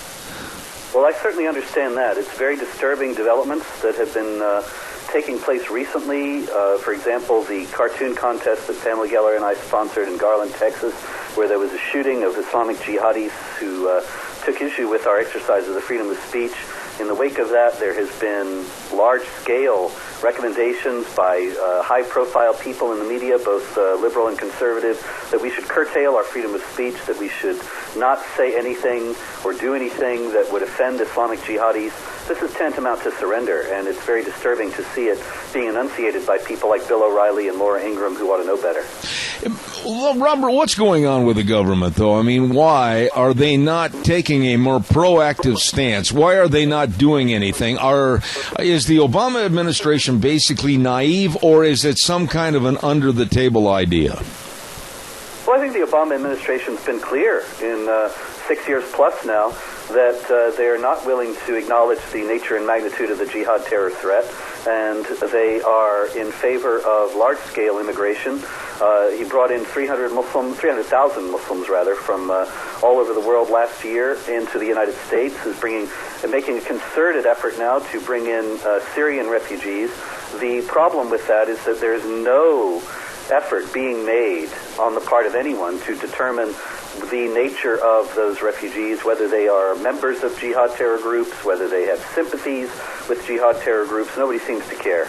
Robert, right there you've touched on a subject that I want your expertise on. I have been criticized because of my being very vocal against the refugee program of these Syrian Muslims coming in right here to this area through the College of Southern Idaho, and they've called me a bigot, they've called me a hate monger, and then the college president, Jeff Fox, came out and said that, the scrutiny and the background checks of these people is extensive. It's not really at all, is it, Robert?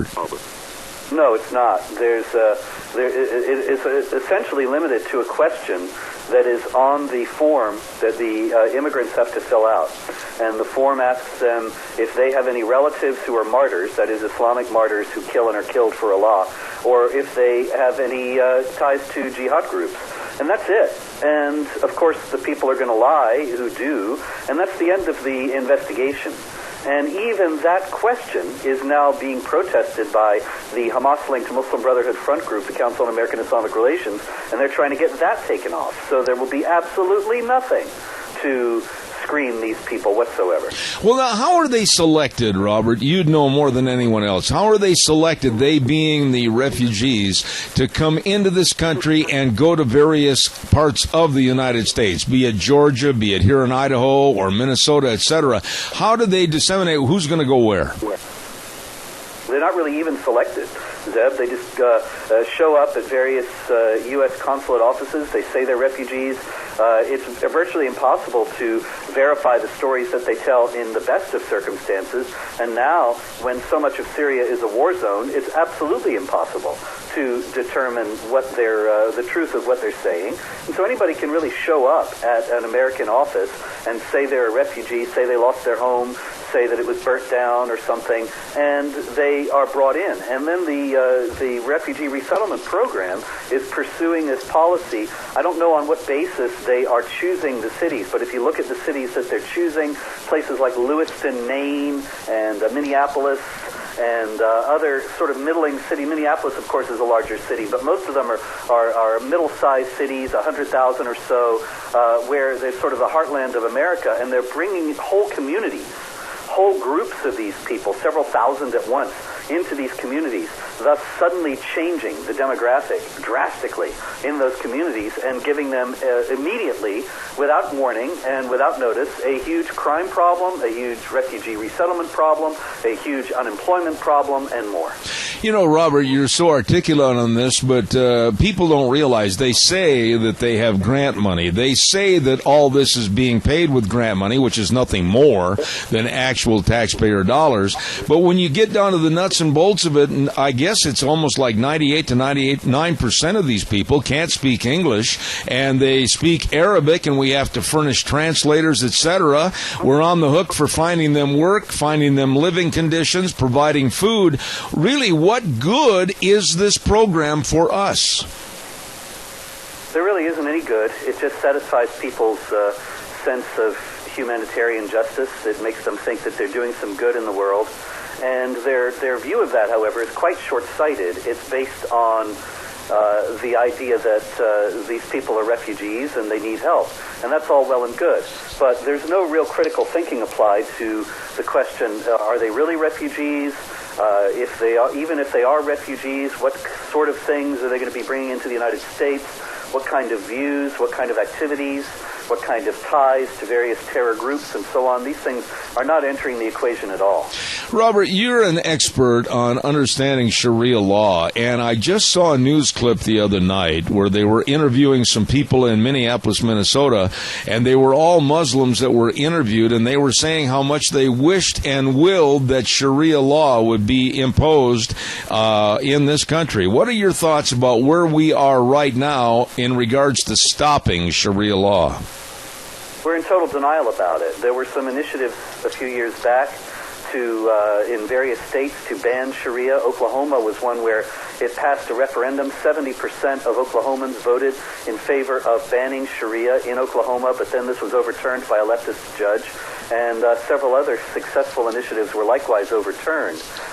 This is the big problem that we have in combating the spread of Sharia in the United States is that people don't know what it is, and Islamic supremacist advocacy groups are not being honest about what it is, to the extent that they tell people that if you try to limit Sharia, you'll be limiting Muslims' religious practice and restricting religious freedom, which is not the case. Nobody cares if people are praying to Allah or reading the Quran. The problem that people have with Sharia is when it oppresses women, when it oppresses non-Muslims, when it denies various basic rights that we're guaranteed under the Constitution. That's the only reason why people are concerned about Sharia, and that's the only aspect of Sharia that people want to outlaw. And there's just no honesty in the public discourse about this. And so it continues to advance with demands made for special accommodation for Muslims on the basis of Sharia in various workplaces and schools, and very little is being done to counter it because people tend to think, well, this is multiculturalism and diversity, and we have to just go along with it. Do people really understand what Sharia law is, what the Middle Eastern definition of Sharia law is? Do you find when you're speaking at various groups? I don't think people understand it at all. As a matter of fact, my colleague Pamela Geller was interviewed on CNN by Chris Cuomo the other day, and he was saying Sharia is just a cultural construct. It's not central to Islam. Actually, Sharia is Islamic law, and in traditional Islam, it's understood to be the law of Allah, the absolute law that comes from God. It is not questionable, not to be questioned. It covers every aspect of life. There is no part of life that is not covered by Sharia, and it is thus something that governs not just individual religious practice and individual behavior, but also the governance of the state. It denies, in governing the state, it denies a free society, denies freedom of speech, denies Republican rule, denies basic rights to women and non-Muslims, and as such is completely incompatible with American constitutional rule. Are you surprised, sir, by the acceptance of Muslims, Islam, and also the Muslim Brotherhood being in the Oval Office as kind of confidants to President Obama? Are you surprised as to the surge and the short time frame that they've gained so much power? Well, they've been working on this for years, particularly the Muslim Brotherhood. It didn't start with Obama. They had made overtures to the Clinton White House and the George W. Bush White House, and they represent themselves as the moderate alternative to terror groups like Al-Qaeda and the Islamic State, ISIS. And they've been able to make a lot of headway on that basis. Even today, the Obama administration is still aiding the Muslim Brotherhood in Egypt on the mistaken belief that it represents some sort of moderate alternative to the terror groups, when actually they have the same goals. The terror groups and the Muslim Brotherhood. The goal is to impose Islamic law wherever possible, and the means is the only thing that's different. That the Muslim Brotherhood will work through the electoral process as it did in Egypt to elect Mohammed Morsi the president a few years back, whereas the Al-Qaeda and the Islamic State say that voting is against Islam, and they go about it by different methods, but they're all working toward the same thing. When you look at this program, as far as the refugees coming into various parts of the United States, and the federal government is funding that, are they directly making cash payments to the various colleges like ours here in southern Idaho? And once they accept that federal money, are they on the hook that contract can never be terminated? Yeah, to the best of my knowledge, that is how it works. And that means that there is a certain kind of inducement there, a carrot and a stick, and they can't just opt out so easily. Okay. Where are we at right now, Robert, as far as all of your knowledge on this subject, on a 1 to 10 scale for being serious number 10 and very dangerous? How far along have they come since Obama took over office as far as their insurgence and their growth here in this country? How committed are they to taking over the United States? Well, they're completely committed to that.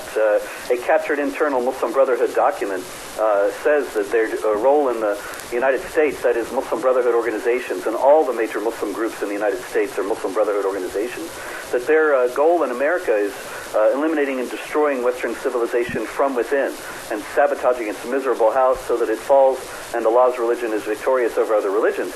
That is their goal in their own words. Now, as far as actually attaining it, I don't think they're anywhere close to actually ruling in the United States, but they are actively causing trouble now. They are actively influencing U.S. policy in a negative direction. They are gaining influence in ways that are detrimental to our freedoms, particularly the freedom of speech. And they've made tremendous advances while Obama's been president. You asked me on a scale of 1 to 10, I'd say they moved from 2 to 6 during the Obama administration. When you look at the overall picture of the candidates that are trying to run for the presidency of the United States, the next president is going to have a whole bucket full of problems to try to settle from this administration. What would you tell the next president? What are they going to have to do to minimize the threat on America? Well, I would say the first thing is reverse this politically correct denial and speak honestly about the nature and magnitude of the threat that we face. that is absolutely essential, and if that's not done, then we're going to continue down this disastrous road. The new president has to speak honestly about what we're up against, about the nature and magnitude of the jihad threat. He has to call the American Muslim advocacy groups to account, to do something effective to teach against this understanding of Islam that they ostensibly reject in American schools and mosques. And there has to be a large-scale reevaluation of our foreign policy to get it out of old, failed Cold War models that don't have anything to do with the threat that we face today, and to deal realistically with what we're actually up against now. We have a caller with a question. Caller, I'm almost out of time. Fast, please. Go ahead, please. Yes, there's no question that Obama is extremely sympathetic to the Muslim faith. And there's others who say he is Muslim or a closet Muslim. I'm just curious how you felt. Thanks. All right, Robert, please. Well, I don't know Barack Obama's heart, but I know that if he were a secret Muslim and doing everything if he were a secret Muslim, if he really is a secret Muslim, he wouldn't be acting any differently from how he's acting now. Everything he has done has been in service of the Islamic supremacist agenda around the world. One final thought here, Robert. You're so knowledgeable about this, and there are others in the military, former military leaders that have voiced concerns and are also very knowledgeable about what's going on. Why won't this administration take you and others into the fold for information so they can be more aware? Well, this administration is moving in the other direction. I actually used to advise FBI and give seminars on a regular basis about the belief system of the jihadis. But the Obama administration ended all that in 2011. They're bound to denial about the nature of this threat. Are you very upset like I am about the news media not carrying any stories on this? They seem to be very complicit with Muslim ideas and goals, and the news media covers or shadows these stories so that the general public doesn't even hear this. Yeah, I don't know what the goal of the media is, but there's clearly a concerted effort to keep people ignorant and complacent about this, and that's to all of our detriment. And Robert, final thought, here we are on this June the 8th, and the situation seems to be getting larger and larger every day. What would you tell my audience as far as being actively involved in educating themselves? What would you have them to do? Well, I would say don't take the mainstream media's word for granted. Go to my website, jihadwatch.org, and my colleague, PamelaGeller.com. Educate yourself about what we're dealing with, and then call upon your elected leaders to deal with this threat realistically. All right, and your new book is coming out on August 24th, The Complete Infidel's Guide to ISIS. What's the main theme and message out of that book that you want the public to realize? ISIS is the foremost evil force that we've seen since Nazi Germany, and we must combat it and defeat it. It's just going to keep coming. It's just going to keep killing Americans as long as we continue in denial about it. All right. Robert Spencer, it's been a pleasure to have you on the program. I certainly hope you'll come back in the future. Thank you so much, and God bless. Thank you. Thank you, sir. There you have it, folks. Robert Spencer, the director of Jihad Watch, a program of the David Horowitz Freedom Center. He's been the author of 13 books, as a matter of fact, The Truth About Muhammad and The Politically Incorrect Guide to Islam, and now coming out with another latest book. It'll be out in August, The Complete Infidel's Guide to ISIS, trying to spread the message that no, we are not safe, even now here in our own United States of America, with the Muslim terrorist threat. Very, very sinister. Calls welcome, 436-2244, 1-866-927-4587. I need to tell you about our show on Thursdays, our segment on our show called Cassia County School Days, and we thank very much Ambulatory Surgery Center at 1344 Highland. And don't forget to call them before you have any surgeries, like life-saving colonoscopies or others, and they will very probably save you a lot of money. money. All you have to do is call 677-8888. That number again, 677-8888 for Ambulatory Surgery Center, 1344 Highland in Burley. And also our thanks go out to A Child's World, 1308 Overland in Burley. They've got all the play outfits. They've got all the fun water toys. Come on, be a kid, have fun. Mom and Dad stop over to the Child's World and check out all the toys, all the games, and they got special games to be played while you're in the car on those road trips. Keep the kids satisfied and having fun. Right there at A Child's World, 1308 Overland in Burley, along with Ambulatory Surgery Center, bringing you on Thursdays school days in Cassia County. All right, give us a call, 436-2244, 1-866-927-4587. I'd appreciate hearing from you. This is June Dairy Month, and we salute the dairy industry and all the great products that they process and produce. Of course, milk and cheese and ice cream and all. We've got some great sponsors of June Dairy Month, like Smith's Food and Drug at 937 East Main in Burley. We really appreciate those folks, and tomorrow we're going to be giving away another gift certificate for a maybe ice cream or maybe milk or maybe some ice cream bars at Smith's Food and Drug at 937 East Main in Burley, supporting June Dairy Month, as are AMI, the good folks at AMI, 710 Overland Avenue in Burley.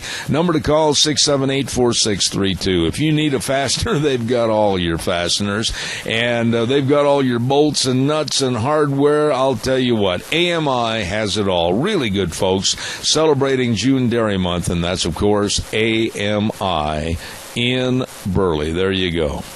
Let's see what else have I got to tell you about real quick. I had another little note here. Hold on just a second. Oh, the poker run. I had a call, and they want me to say that one more time. The off-road poker run is going to be sponsored by Let's Ride. It's going to be this next Saturday, June 13th, and we're all going to meet at the Cottonwood Trailhead at 10 a.m. sharp. If you're not there to leave by 10 o'clock, you're going to be late, okay? Lunch will be served at the Father and Son Campground, and that's always a lot of fun. Boy, that's going to be a nice, nice place to go, and it's for all ATVs, motorcycles, and UTVs are welcome, and that's going to be coming up this next Saturday, June 13th, and sponsored by Let's Ride, a poker run. And as you heard Dennis say, they're going to have some special prizes, too. Okay, now, here's what's coming up in the next half hour. We're going to be talking more about the problem of the refugees coming into this area from Syria, Syrian Muslim refugees coming into this area from the College of Southern Idaho. And we're going to be talking to Idaho Senator Lee Hyder coming up this next half hour. So stay tuned. Right now, we're going to turn it back over to our main studios, and Wheels, take it away if you would, please. And now, back to Zeb at the Ranch on AM 1230 KBAR. To reach Zeb, call 436-2244 or toll free 1-866-927-4587. And now, here is Zeb Bell. Oh, thank you very much and welcome back. I'd also like to acknowledge that on Thursdays at 10:30 in the morning, right here on this program, we're going to have Gardening for Idiots, named after me, naturally. But I'm learning. And it's sponsored by Vicky's Country Garden at 185 South, 600 West of Paul. The lovely Miss Vicky and Vicky's Country Garden. They've got everything over there you need for your garden, your flower beds, or your river rock to decorate your home, and just everything. You give her a call, 438-5663, Vicky's Country Gardens on Thursdays. Real quick also, don't forget Ramsey Heating and Electric can offer rebates on qualified Lennox home comfort systems, whether it's a gas furnace, an air conditioner, or a heat pump. You and your family will enjoy the comfort. As a Lennox dealer for over 50 years, Ramsey Heating and Electric can help you. All you have to do is remember Ramsey Heating and Electric, selling warm winters and cool summers. Number to call, 678-0459. Well, right now, let's go to the phone line, and we're very, very blessed. I like this guy. He's a straight shooter and an Idaho Senator, Lee Hyder. Good morning, sir. How are you? I'm well, Zeb. How are you today? Not too bad. It's good to have you on the program. It's always nice to visit with you, sir. Lee, let's start off by talking about the past legislative session. Give me your thoughts on what happened and what didn't happen and what needs to happen looking forward to 2016. What about the session? Well, there were some really great highlights in this session, and there were some real disappointments in this session. I personally carried a couple of bills that passed the Senate unanimously and never even got heard in the House. So it was kind of a strange session, and we did some good work. One of the bills I carried, there was a lot of controversy about the marijuana extract for epileptic children. Right. And they carried a bill, and it passed our body, but it didn't ever pass the House. And so the governor, and I carried a bill that was parallel to that deals with a product called Epidiolex that's made at a lab in England. And a Dr. Wexler at St. Luke's in Boise was going to do a clinical trial for children with epilepsy using Epidiolex. Mm-hmm. And that was a great program because it essentially has the same effect, only what you're using is a clinical drug instead of just something off the street that you go to Colorado and buy. Right. Anyway, it didn't pass the House, didn't get heard in the House committee, but the governor realized the benefit of it, and the Health and Welfare Department was behind it. And so the governor did it by executive order. And so we do have a product to help those children with epilepsy called Epidiolex in this clinical trial rather than allowing marijuana to be legal in Idaho. Mm-hmm. And so I thought that was a great thing that the governor did. We worked on, the Department of Health and Welfare worked on, and I think it turned out to be a very important and good step in the right direction for these children that suffer from epilepsy. You mentioned that it was... I was very pleased with that. I don't know, it's hard to tell you where to start. We passed the bill that dealt with child support in the Senate. Right. Unanimously. And it got hung up in the House, and of course that's why we had to go back for a day, was to pass that bill that allowed for us to collect child support from people that aren't in the state of Idaho. Whether they're in another state or whether they're in another country, we can collect child support from them. So I think that was very important, and it was misunderstood by a lot of the citizens of Idaho, by certain people in the House, and it kind of got waylaid, but that's why we had to call a special session. And the end result was we did pass it, and it became part of Idaho law that we can collect child support from people in other countries and other states. So I thought that was an important thing, and obviously it was to the governor as well, because he called a special session to get it done. Mm-hmm. But all in all, I thought the session went very well. I think we're happy with the outcome. I think we balanced the budget, and we all came home thinking we accomplished what we went there to do this year. Okay. I'm disappointed that Senator Cameron won't be with us next year. He'll be in the Department of Insurance, as head of the Department of Insurance. I think that's wonderful for him, and I think it was a great choice by the governor.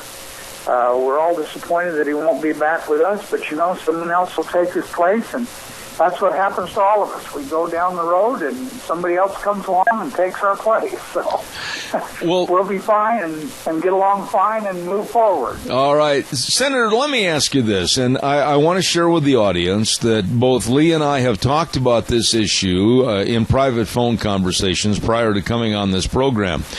Lee, you know that my stand about the refugee program coming into this United States, I'm opposed to it. You know my stand against the College of Southern Idaho with their refugee program, because there have been some misstatements, I believe, by not only President Jeff Fox of CSI, but many others, saying that all these refugees have been vetted and we have all kinds of information on them and we know all about their backgrounds. And I cry foul at that point, because I just had an expert on Islam on my program not more than 20 minutes ago, Robert Spencer, and he said the information we have on these refugees is minimal at best, and I am very concerned about this refugee program at CSI. What are your thoughts?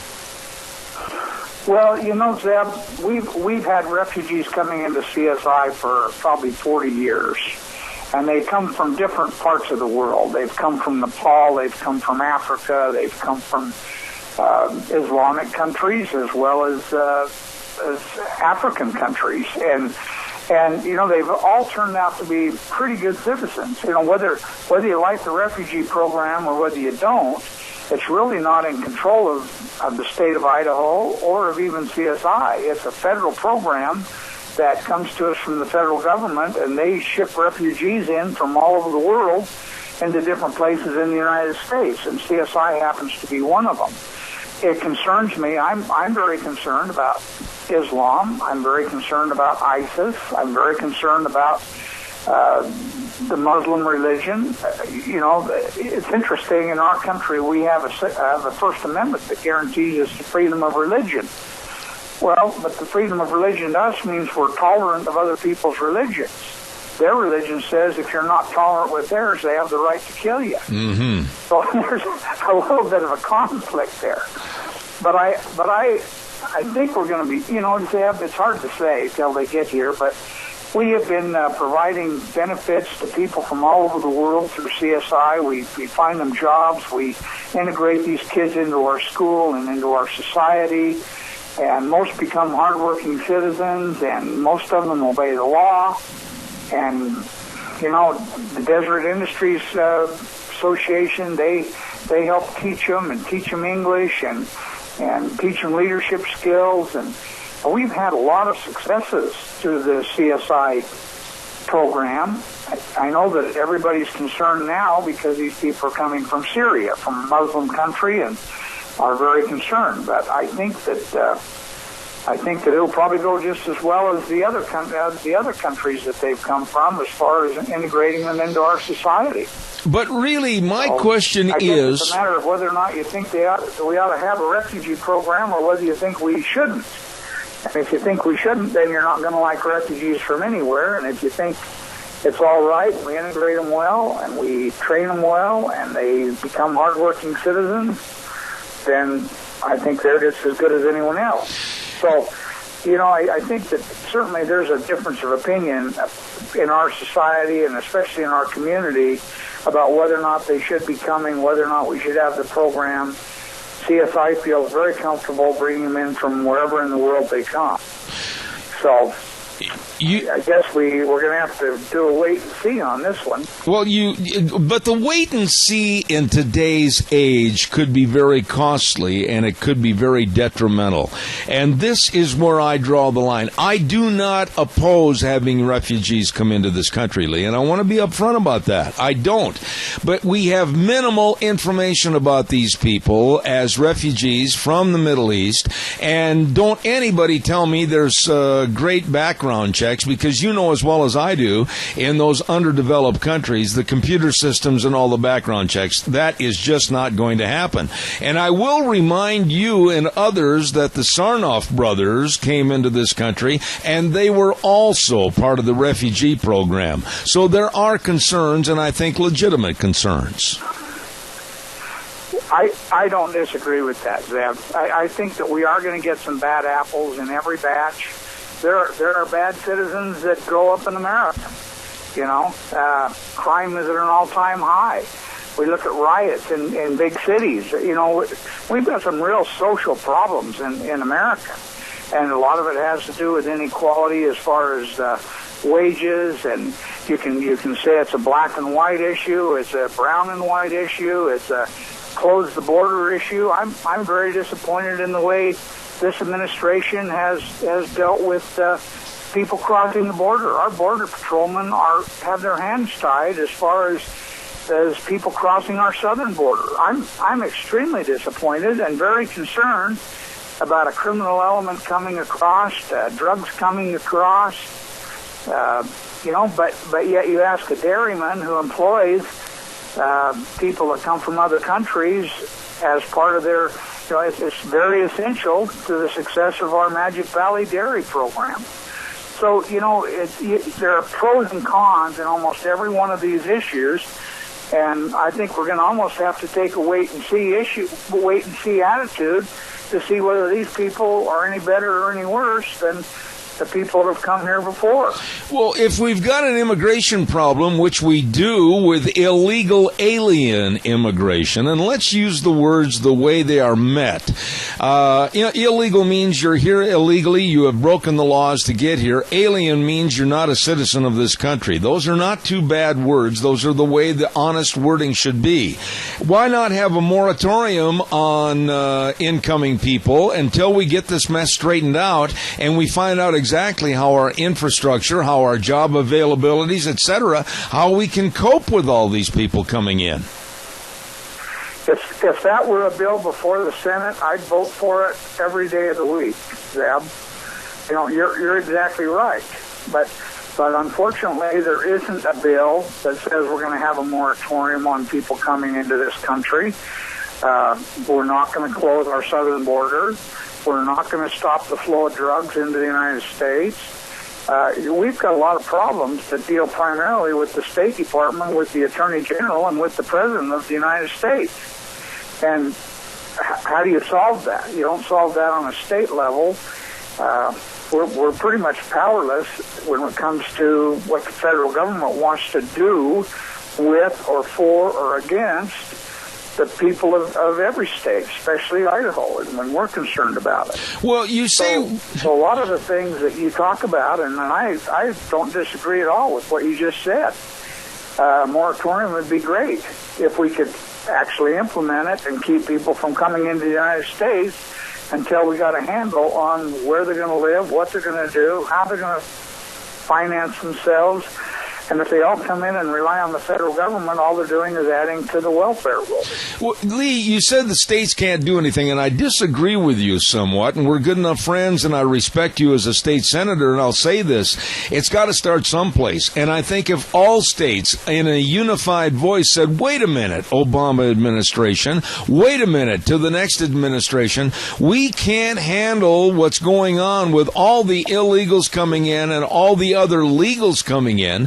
Our infrastructure is not prepared for this influx. We need to have a numbers moratorium, and it's got to start on a state level. It's not going to start on a federal level. Well, Zeb, if you and I write that bill, I'll carry it for us. I mean, really, quite honestly, if you think we can do that and you think that we could legally make it happen, I'd be more than happy to carry it in the Senate. I think it's such an overwhelming problem because it's more of a federal issue. We aren't inviting these people here. The federal government is inviting these people here. The federal government is not patrolling and policing our borders. Yeah. The federal government has not stopped. They have no desire to stop it. This administration has no desire to stop anybody from coming into the United States. We in Idaho are conservative, and we would like to do that. We would like to stop it, but I don't know how you do that. But if you and I can come up with a bill, I'll be happy to carry it for you. Well, I think you can understand my being a little upset about this issue because, you can fill a bucket of water and take it to a horse, but the more you run the bucket over, pretty soon you got a great big mud puddle, too. And that's what's happening coming into this United States. We've got the bucket is overflowing, and nobody has the common sense to say, wait a minute, we don't have the infrastructure, we don't have the jobs, we don't have the living quarters, we don't, look at California, doesn't have the water. They're going to say in another year's time with another drought, they're going to start making severe cutbacks to where households might be shut off. So when is somebody going to wake up and say, wait a minute, we can't let everybody in? That's a very valid point. We do not. We've integrated these kids in and these families in pretty well. We go to schools every year before we go back to session and look at what they're doing. We see teachers teaching Nepalian kids. We see them teaching Mexican kids. We see them teaching European kids. We see them teaching everybody at 5 and 6 and 7 years old English so that they can integrate into our society. You can say that's good or bad. I think it's a matter of necessity. Otherwise, if they at least know English, we can help them, teach them, encourage them. Right now we have in Twin Falls, we have Nepali soccer and we have Mexican soccer, because the Nepali kids are much better than our kids and we can't compete with them. So we form a separate league. And I'm not saying that's good or bad. It's a matter of necessity because they are here. Right. And so what do you think? I mean, is it best to take care of people once they get here or not allow them to come here? I think we should close our borders, but obviously that's a federal issue, and as a state, we can't do much about it except try to make the best of a situation that is cast upon us. It's just like Obamacare, Obama's health program. That program is terrible, and yet, what are we doing? We're integrating it into our society because it's the law of the land. So we can rebel all we want against the federal government, but unfortunately, we're one of the 50 states, and we can't exactly lock the borders and keep people out. Yeah, but you can understand my frustration when everybody is trying to get here, and we have a lot of problems with law enforcement. We have a lot of problems with not knowing who is coming across our borders.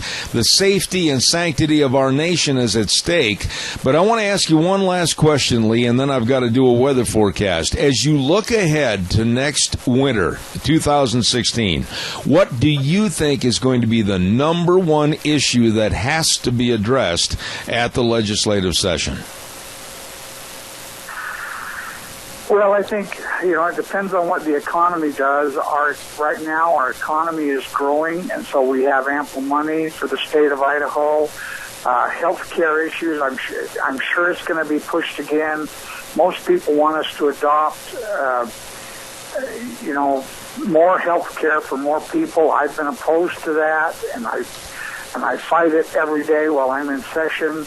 I think it's going to come forward, a Medicaid expansion bill, not by me, but by the left. I think we're going to have to fight some of these social issues that are going to come forward, and who knows what the Fed's going to throw at us again this year. Right. Or maybe with a change in presidents, we can change the way we do things in the whole nation. But right now, the federal government dictates so much and gives so much of what we do to us. Education still, we fixed it in a tremendous fashion this year, but do you think the unions are going to be happy with it? I think not. There's still going to be education issues. So the left is always going to fight the right, and because the right runs government in Idaho, we're going to face those challenges.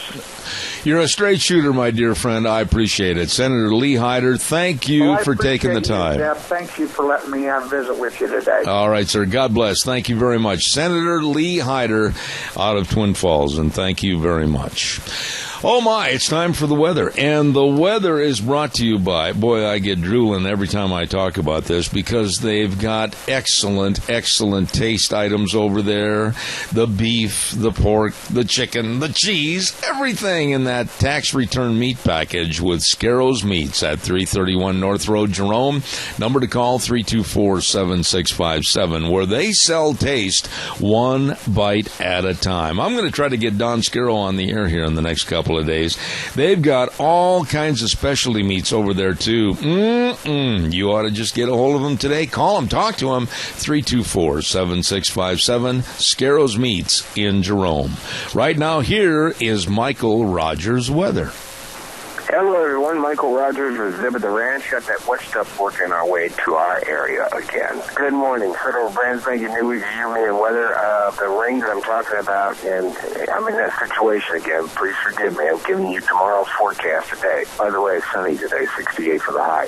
The rain, I wanted to jump on real quick because first and foremost, we're going to get it here in Las Vegas here on Tuesday. You're going to get it on Wednesday. It's coming from two sources. A low pressure coming in out of the Pacific, and then you've got moisture from a hurricane that's down there toward Baja, Mexico. Pretty interesting as you work your way toward Wednesday and Thursday. Otherwise, it's a nice day for today. It's got a nice day for tomorrow. The rain will kick in on Wednesday. So cut the grass. Don't worry about watering it on Wednesday. There you go. Enjoy the weather. It's the only weather you get. Oh, thank you very much. And brought to you this hour, Michael Rogers Weather by Scarrows Meats. Delicious. 331 North Road, Jerome. Number to call, 324-7657. At Scarrows Meats, they do sell taste one bite at a time. It is delicious. Thank you very much. Oh, my. Let's take a look quickly at tomorrow. Tomorrow on the program between 8 and 9, we've got our open forum for you to call in, ask questions, give us your thoughts on various subjects. Then at 9:06, we've got Dr. Richards coming on talking about marriage here in the United States. At 9:30 tomorrow, University Professor Randy Givens is going to be on the program, and we're going to be talking about this same problem that we were talking about to Robert Spencer, and that's the refugee problem of coming in from the Middle East, and we're going to be talking about that with Randy Givens and get his take from the state of Texas. Then Dr. History is going to be on, and then Charlie Drevna is going to be on talking about fuel standards here in the United States. All of that coming up on tomorrow's program. While we have just a minute, I want to remind you, too, about our friends at your Magic Valley Les Schwab Tire Centers. I always enjoy talking about these wonderful people because if you're ready for summer travel, you better stop in there and have a free pre-trip safety check. They'll give a visual inspection on tire inspection, wheel alignment inspection, visual inspection on the brakes and the shocks and the struts, and much, much more. So stop in at any one of the 7 Magic Valley Les Schwab Tire Centers in the Magic Valley. Also, with the very best of tires. You know that. And right now on sale, they've got their light truck and SUV tire, the Wildcat AT2 all-season traction tire on sale. So you stop in and see Lane and Rupert, Dave on Blue Lakes and Twin, Mike and Buell, Mike and Jerome, the Twist family over in Paul, John on Poline in Twin Falls, and my old buddy Randy on Overland in Burley. The very, very best, your Magic Valley Les Schwab Tire Centers. Don't miss it. Stop in and see them today. Let's see. I had a couple other notes here I needed to get on the program this morning, and I cannot find them due to my inept ability to organize my desk like I want to. I will quickly remind you again, we had another call during the last break, that the Off-Road Poker Run, sponsored by Let's Ride, will be coming up this next Saturday, June 13th. They're going to meet at the Cottonwood Trailhead at 10 a.m. sharp, and then don't worry about lunch. They're going to feed you. Lunch will be served at the Father and Son Campground after the ride has been halfway done. All ATVs, motorcycles, and UTVs welcome, and it's going to be a fun day this coming Saturday, June 13th. And another note, too, for all the team ropers out there in the audience, the 3rd edition of the Summer Series Team Roping will be at the Jerome County Fairgrounds this Wednesday night. Sign up at 6:30, rope at 7, 3 for $25 draw pot. Enter up to 6 times. And for more information, contact our dear friend Dave Zanino, 431-1263. A reminder, we've had some calls and people have said, when's Lunch Bunch going to be for June Dairy Month, June? And I said it'll be next Thursday, June 18th. Don't forget that at Denny's Restaurant in Burley. Going to be a lot of fun, and we've got a lot of gifts to give away at the next Lunch Bunch. You're going to like it. A lot of prizes, etc., so don't miss it. June Lunch Bunch at Denny's Restaurant. Until tomorrow, we'll start things off at 8:06. Zeb at the Ranch right here on K-Bar, 12:30 a.m., and then streaming live on the internet, zebbell.com. You have a wonderful day. We'll see you tomorrow morning. God bless. The way things were are the way things ought to be.